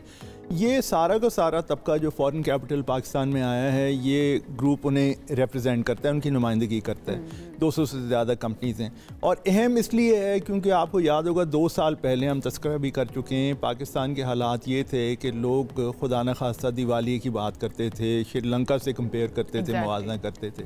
आज पाकिस्तान उस कैफियत से ना सिर्फ निकल आया है बल्कि इन कंपनीज़ के लिए ये जो फॉरेन कंपनीज़ हैं पाकिस्तान में, एक बहुत बड़ी तब्दीली ये आई है कि ये एक तो रॉ मटेरियल अब इंपोर्ट कर रहे हैं, अपनी जो चीज़ें यहाँ बनाते हैं। 2 साल पहले वो बड़ा मुश्किल था, बाकी हमारे इंपोर्टर्स के लिए भी मुश्किल था, और फिर अपने जो प्रॉफिट्स हैं वो आज के दौर में बेहतर माहौल है वो रिपैट्रिएट करने यानी आसानियाँ पैदा की हैं इस गवर्नमेंट ने, इस गवर्नमेंट की पॉलिसीज़ ने उन कंपनीज़ के लिए, क्योंकि रिजर्व्स अब ज़्यादा हो गए हैं। सबसे बड़ी तब्दीली तो यही है कि स्टेट बैंक के रिजर्व्स बढ़ गए हैं, तो पाकिस्तान के लिए कंफर्ट लेवल बहुत बेहतर हो गया है और ये कंपनीज़, ऐसी कंपनीज़ जो हैं वो आराम से अपना पैसा बाहर लेके जा सकती हैं, रॉ मटेरियल ख़रीद सकती हैं। 2 साल पहले तो ये सारी की सारी चीज़ों में बहुत मुश्किल थी। इस कॉन्फिडेंस की बुनियादी वजह क्या है जो एक इन्वेस्टर का आ रहा है? क्या महज ये इंडिकेटर्स हैं, हालात हैं, या दुनिया के बदलते हुए हालात हैं, पाकिस्तान की ग्रोइंग इकोनॉमी है? बुनियादी फैक्टर क्या है? बुनियादी फैक्टर तो पाकिस्तान के अंदरूनी हालात हैं। और मुझे हाल ही में किसी ने पूछा कि जी क्या ये OICCI का कॉन्फिडेंस बूस्ट इंडिया पाकिस्तान की जो हालिया सूरत हाल थी उससे हम बेहतर तौर पे निकल आए, उसकी भी वजह है? तो मैंने उनसे कहा कि वो ज़रूर अपनी असेसमेंट में, कोई भी इन्वेस्टर लेगा, चाहे लोकल हो चाहे बाहर का हो, कि भाई इस मुल्क में आगे सिक्योरिटी हालात कैसे हैं। अब साबित हो गया है कि पाकिस्तान ने अपना दिफा किया और बड़ा मौसर और बड़ा अच्छा दिफा किया और अच्छे तौर पे वहाँ से निकल आए। और ये भी साबित हो गया कि चीन जैसी दुनिया की सबसे तेज़ी से उभरती हुई ताकत पाकिस्तान के साथ खड़ी है। तो ये बहुत बड़े पॉजिटिव्स हैं, लेकिन असल जो सूरत हाल है वो फाइनेंशियल साइड पे है कि अब पाकिस्तान की एक जो फ़िज़ा है मजमूई तौर पर बैलेंस ऑफ पेमेंट्स के हवाले से हमें कोई अब वो परेशानी नहीं है कि जी हमारा करंट अकाउंट का सारा कहाँ चला गया। बेहतर है यानी कि तो अब माहौल बेहतर है। ठीक है। अच्छा फरहान साहब, लॉन्ग लास्टिंग असरात होते हैं इस तरह की रिपोर्ट्स के इकोनॉमी के लिए? अब पाकिस्तान में ठीक है दिफा हम कर सकते हैं, लेकिन अगेन हम बार बार अपने सेगमेंट में बात करते हैं इस सेशन के अंदर के पॉलिसीज़ का तसलसल बहुत ज़्यादा ज़रूरी है और गवर्नमेंट की स्टेबिलिटी या पॉलिटिकल स्टेबिलिटी बहुत ज़्यादा ज़रूरी है किसी भी इन्वेस्टर के ट्रस्ट के लिए। तो यू थिंक कि ये लॉन्ग लास्टिंग होंगी या फिर एवरी 6 मंथ्स इनके असरात भी बदलते रहेंगे रिपोर्ट्स के? ये इस तरह के इंडिकेटर्स जो 6 महीने के बारे में तो नहीं कह सकते, लेकिन अब इस बात पे मुनसर है कि पाकिस्तान का जो सिमत है उसे हम किस हद तक एक बेहतर तौर पे आगे लेके जा सकते हैं। अगर पाकिस्तान स्टेबिलिटी की तरफ जा रहा है और पॉलिसीज़ ऐसी हैं जिनका मजमूई असर ना सिर्फ ये कि अच्छा हो रहा है बल्कि सरमायाकारों को नज़र आ रहा है कि ये पॉलिसीज़ चलेंगी और रहेंगी, तो फिर उससे एक मुस्बत सोच आगे आएगी जो कि चलेगी। अब जैसे इस साल कुछ टैक्स के हवाले से भी कुछ इस्लाहात की बात हो रही है, पहली दफ़ा एग्रीकल्चर को टैक्स में लाने की बात हो रही है कि जी वो पेंशनर्स पर टैक्स की बात हो रही है। पेंशनर्स पे जो टैक्स करना वो मैं नहीं समझता कि बिल्कुल मजबूरी तौर पे एक अच्छा कदम है, क्योंकि बजट में पता चलेगा कि उसका होता क्या है। साहब, ये जो एक लैक ऑफ कंपैरेटिवनेस है हमारी मार्केट के अंदर, हमारा जो इन्वेस्टर भी है वो भी बहुत आउट ऑफ द बॉक्स जाके नहीं सोचता है। जैसे मैं अगर इंडिया के कुछ बड़े इन्वेस्टर्स की एग्जांपल लूँ तो उन्होंने बड़ा डाइवर्सिफाई किया अपनी इन्वेस्टमेंट्स को और उससे फ़ायदा ज़ाहिर बात उनकी इकोनॉमी को हुआ है कि एट टाइम्स वो अगर आईटी के अंदर है तो दूसरी जाने वही इन्वेस्टर एग्रीकल्चर के अंदर भी एक टॉप नॉच नेम है। एक तो ये डाइवर्सिफिकेशन क्यों नहीं है हमारे इन्वेस्टर के अंदर या कैसे मज़ीद लाई जा सकती है, नंबर 1। नंबर 2, क्या गवर्नमेंट अब एक हम होता है ना कि आईसीयू के अंदर हमारी मईशत है, उसको ऑक्सीजन देनी और आईसीयू से बाहर लाना है, जब वो बाहर आती है हम रिलैक्स हो जाते हैं, वो दोबारा से आईसीयू में चली जाती है। तो उसके लिए भी हमने इस टाइम फ्रेम को कुछ कैश किया है, कुछ बेहतर बना रहे हैं कि लॉन्ग टर्म चले ये सब कुछ? जी बिल्कुल। वज़ीर आज़म जैसे कि आप जानते हैं कई दफ़ा कह चुके हैं कि हमें पाकिस्तान को IMF के हवाले से ये आखिरी प्रोग्राम हमारा होना चाहिए, इसके बाद हमें IMF के पास नहीं जाना चाहिए। लेकिन हमारे चैलेंजेस भी हैं। फाइनेंस मिनिस्टर ने 2 दफ़ा कम से कम पब्लिक में ये कहा है कि existential threat to Pakistan climate change और पॉपुलेशन ग्रोथ। अगर इस किस्म के मसाइल पे हम काबू पा लेते हैं तो पाकिस्तान का फिर मुस्तकबिल बहुत बेहतर हो सकता है। और पाकिस्तान बड़ी आबादी का मुल्क है, 24-25 करोड़ लोग यहाँ पे बसते हैं अगर थोड़ी स्टेबिलिटी आ जाए तो उससे यही अपॉर्चुनिटी में तब्दील हो सकती है। यही लोग एक मार्केट है बिल्कुल बिल्कुल ठीक है। Population control and climate change ये एग्जिस्टेंशियल थ्रेट है पाकिस्तान के लिए, इसके ऊपर काम करने की जरूरत है। Thank you so much Farhan Bukhari साहब हमें ज्वाइन करने के लिए। वक्त हो चुका है खत्म प्रोग्राम का, इंशाल्लाह आपसे करेंगे मंडे को मुलाकात। वीकेंड अच्छा सा अपना गुजारिए, हमें इजाजत दीजिए। अल्लाह हाफिज। अल्लाह हाफिज।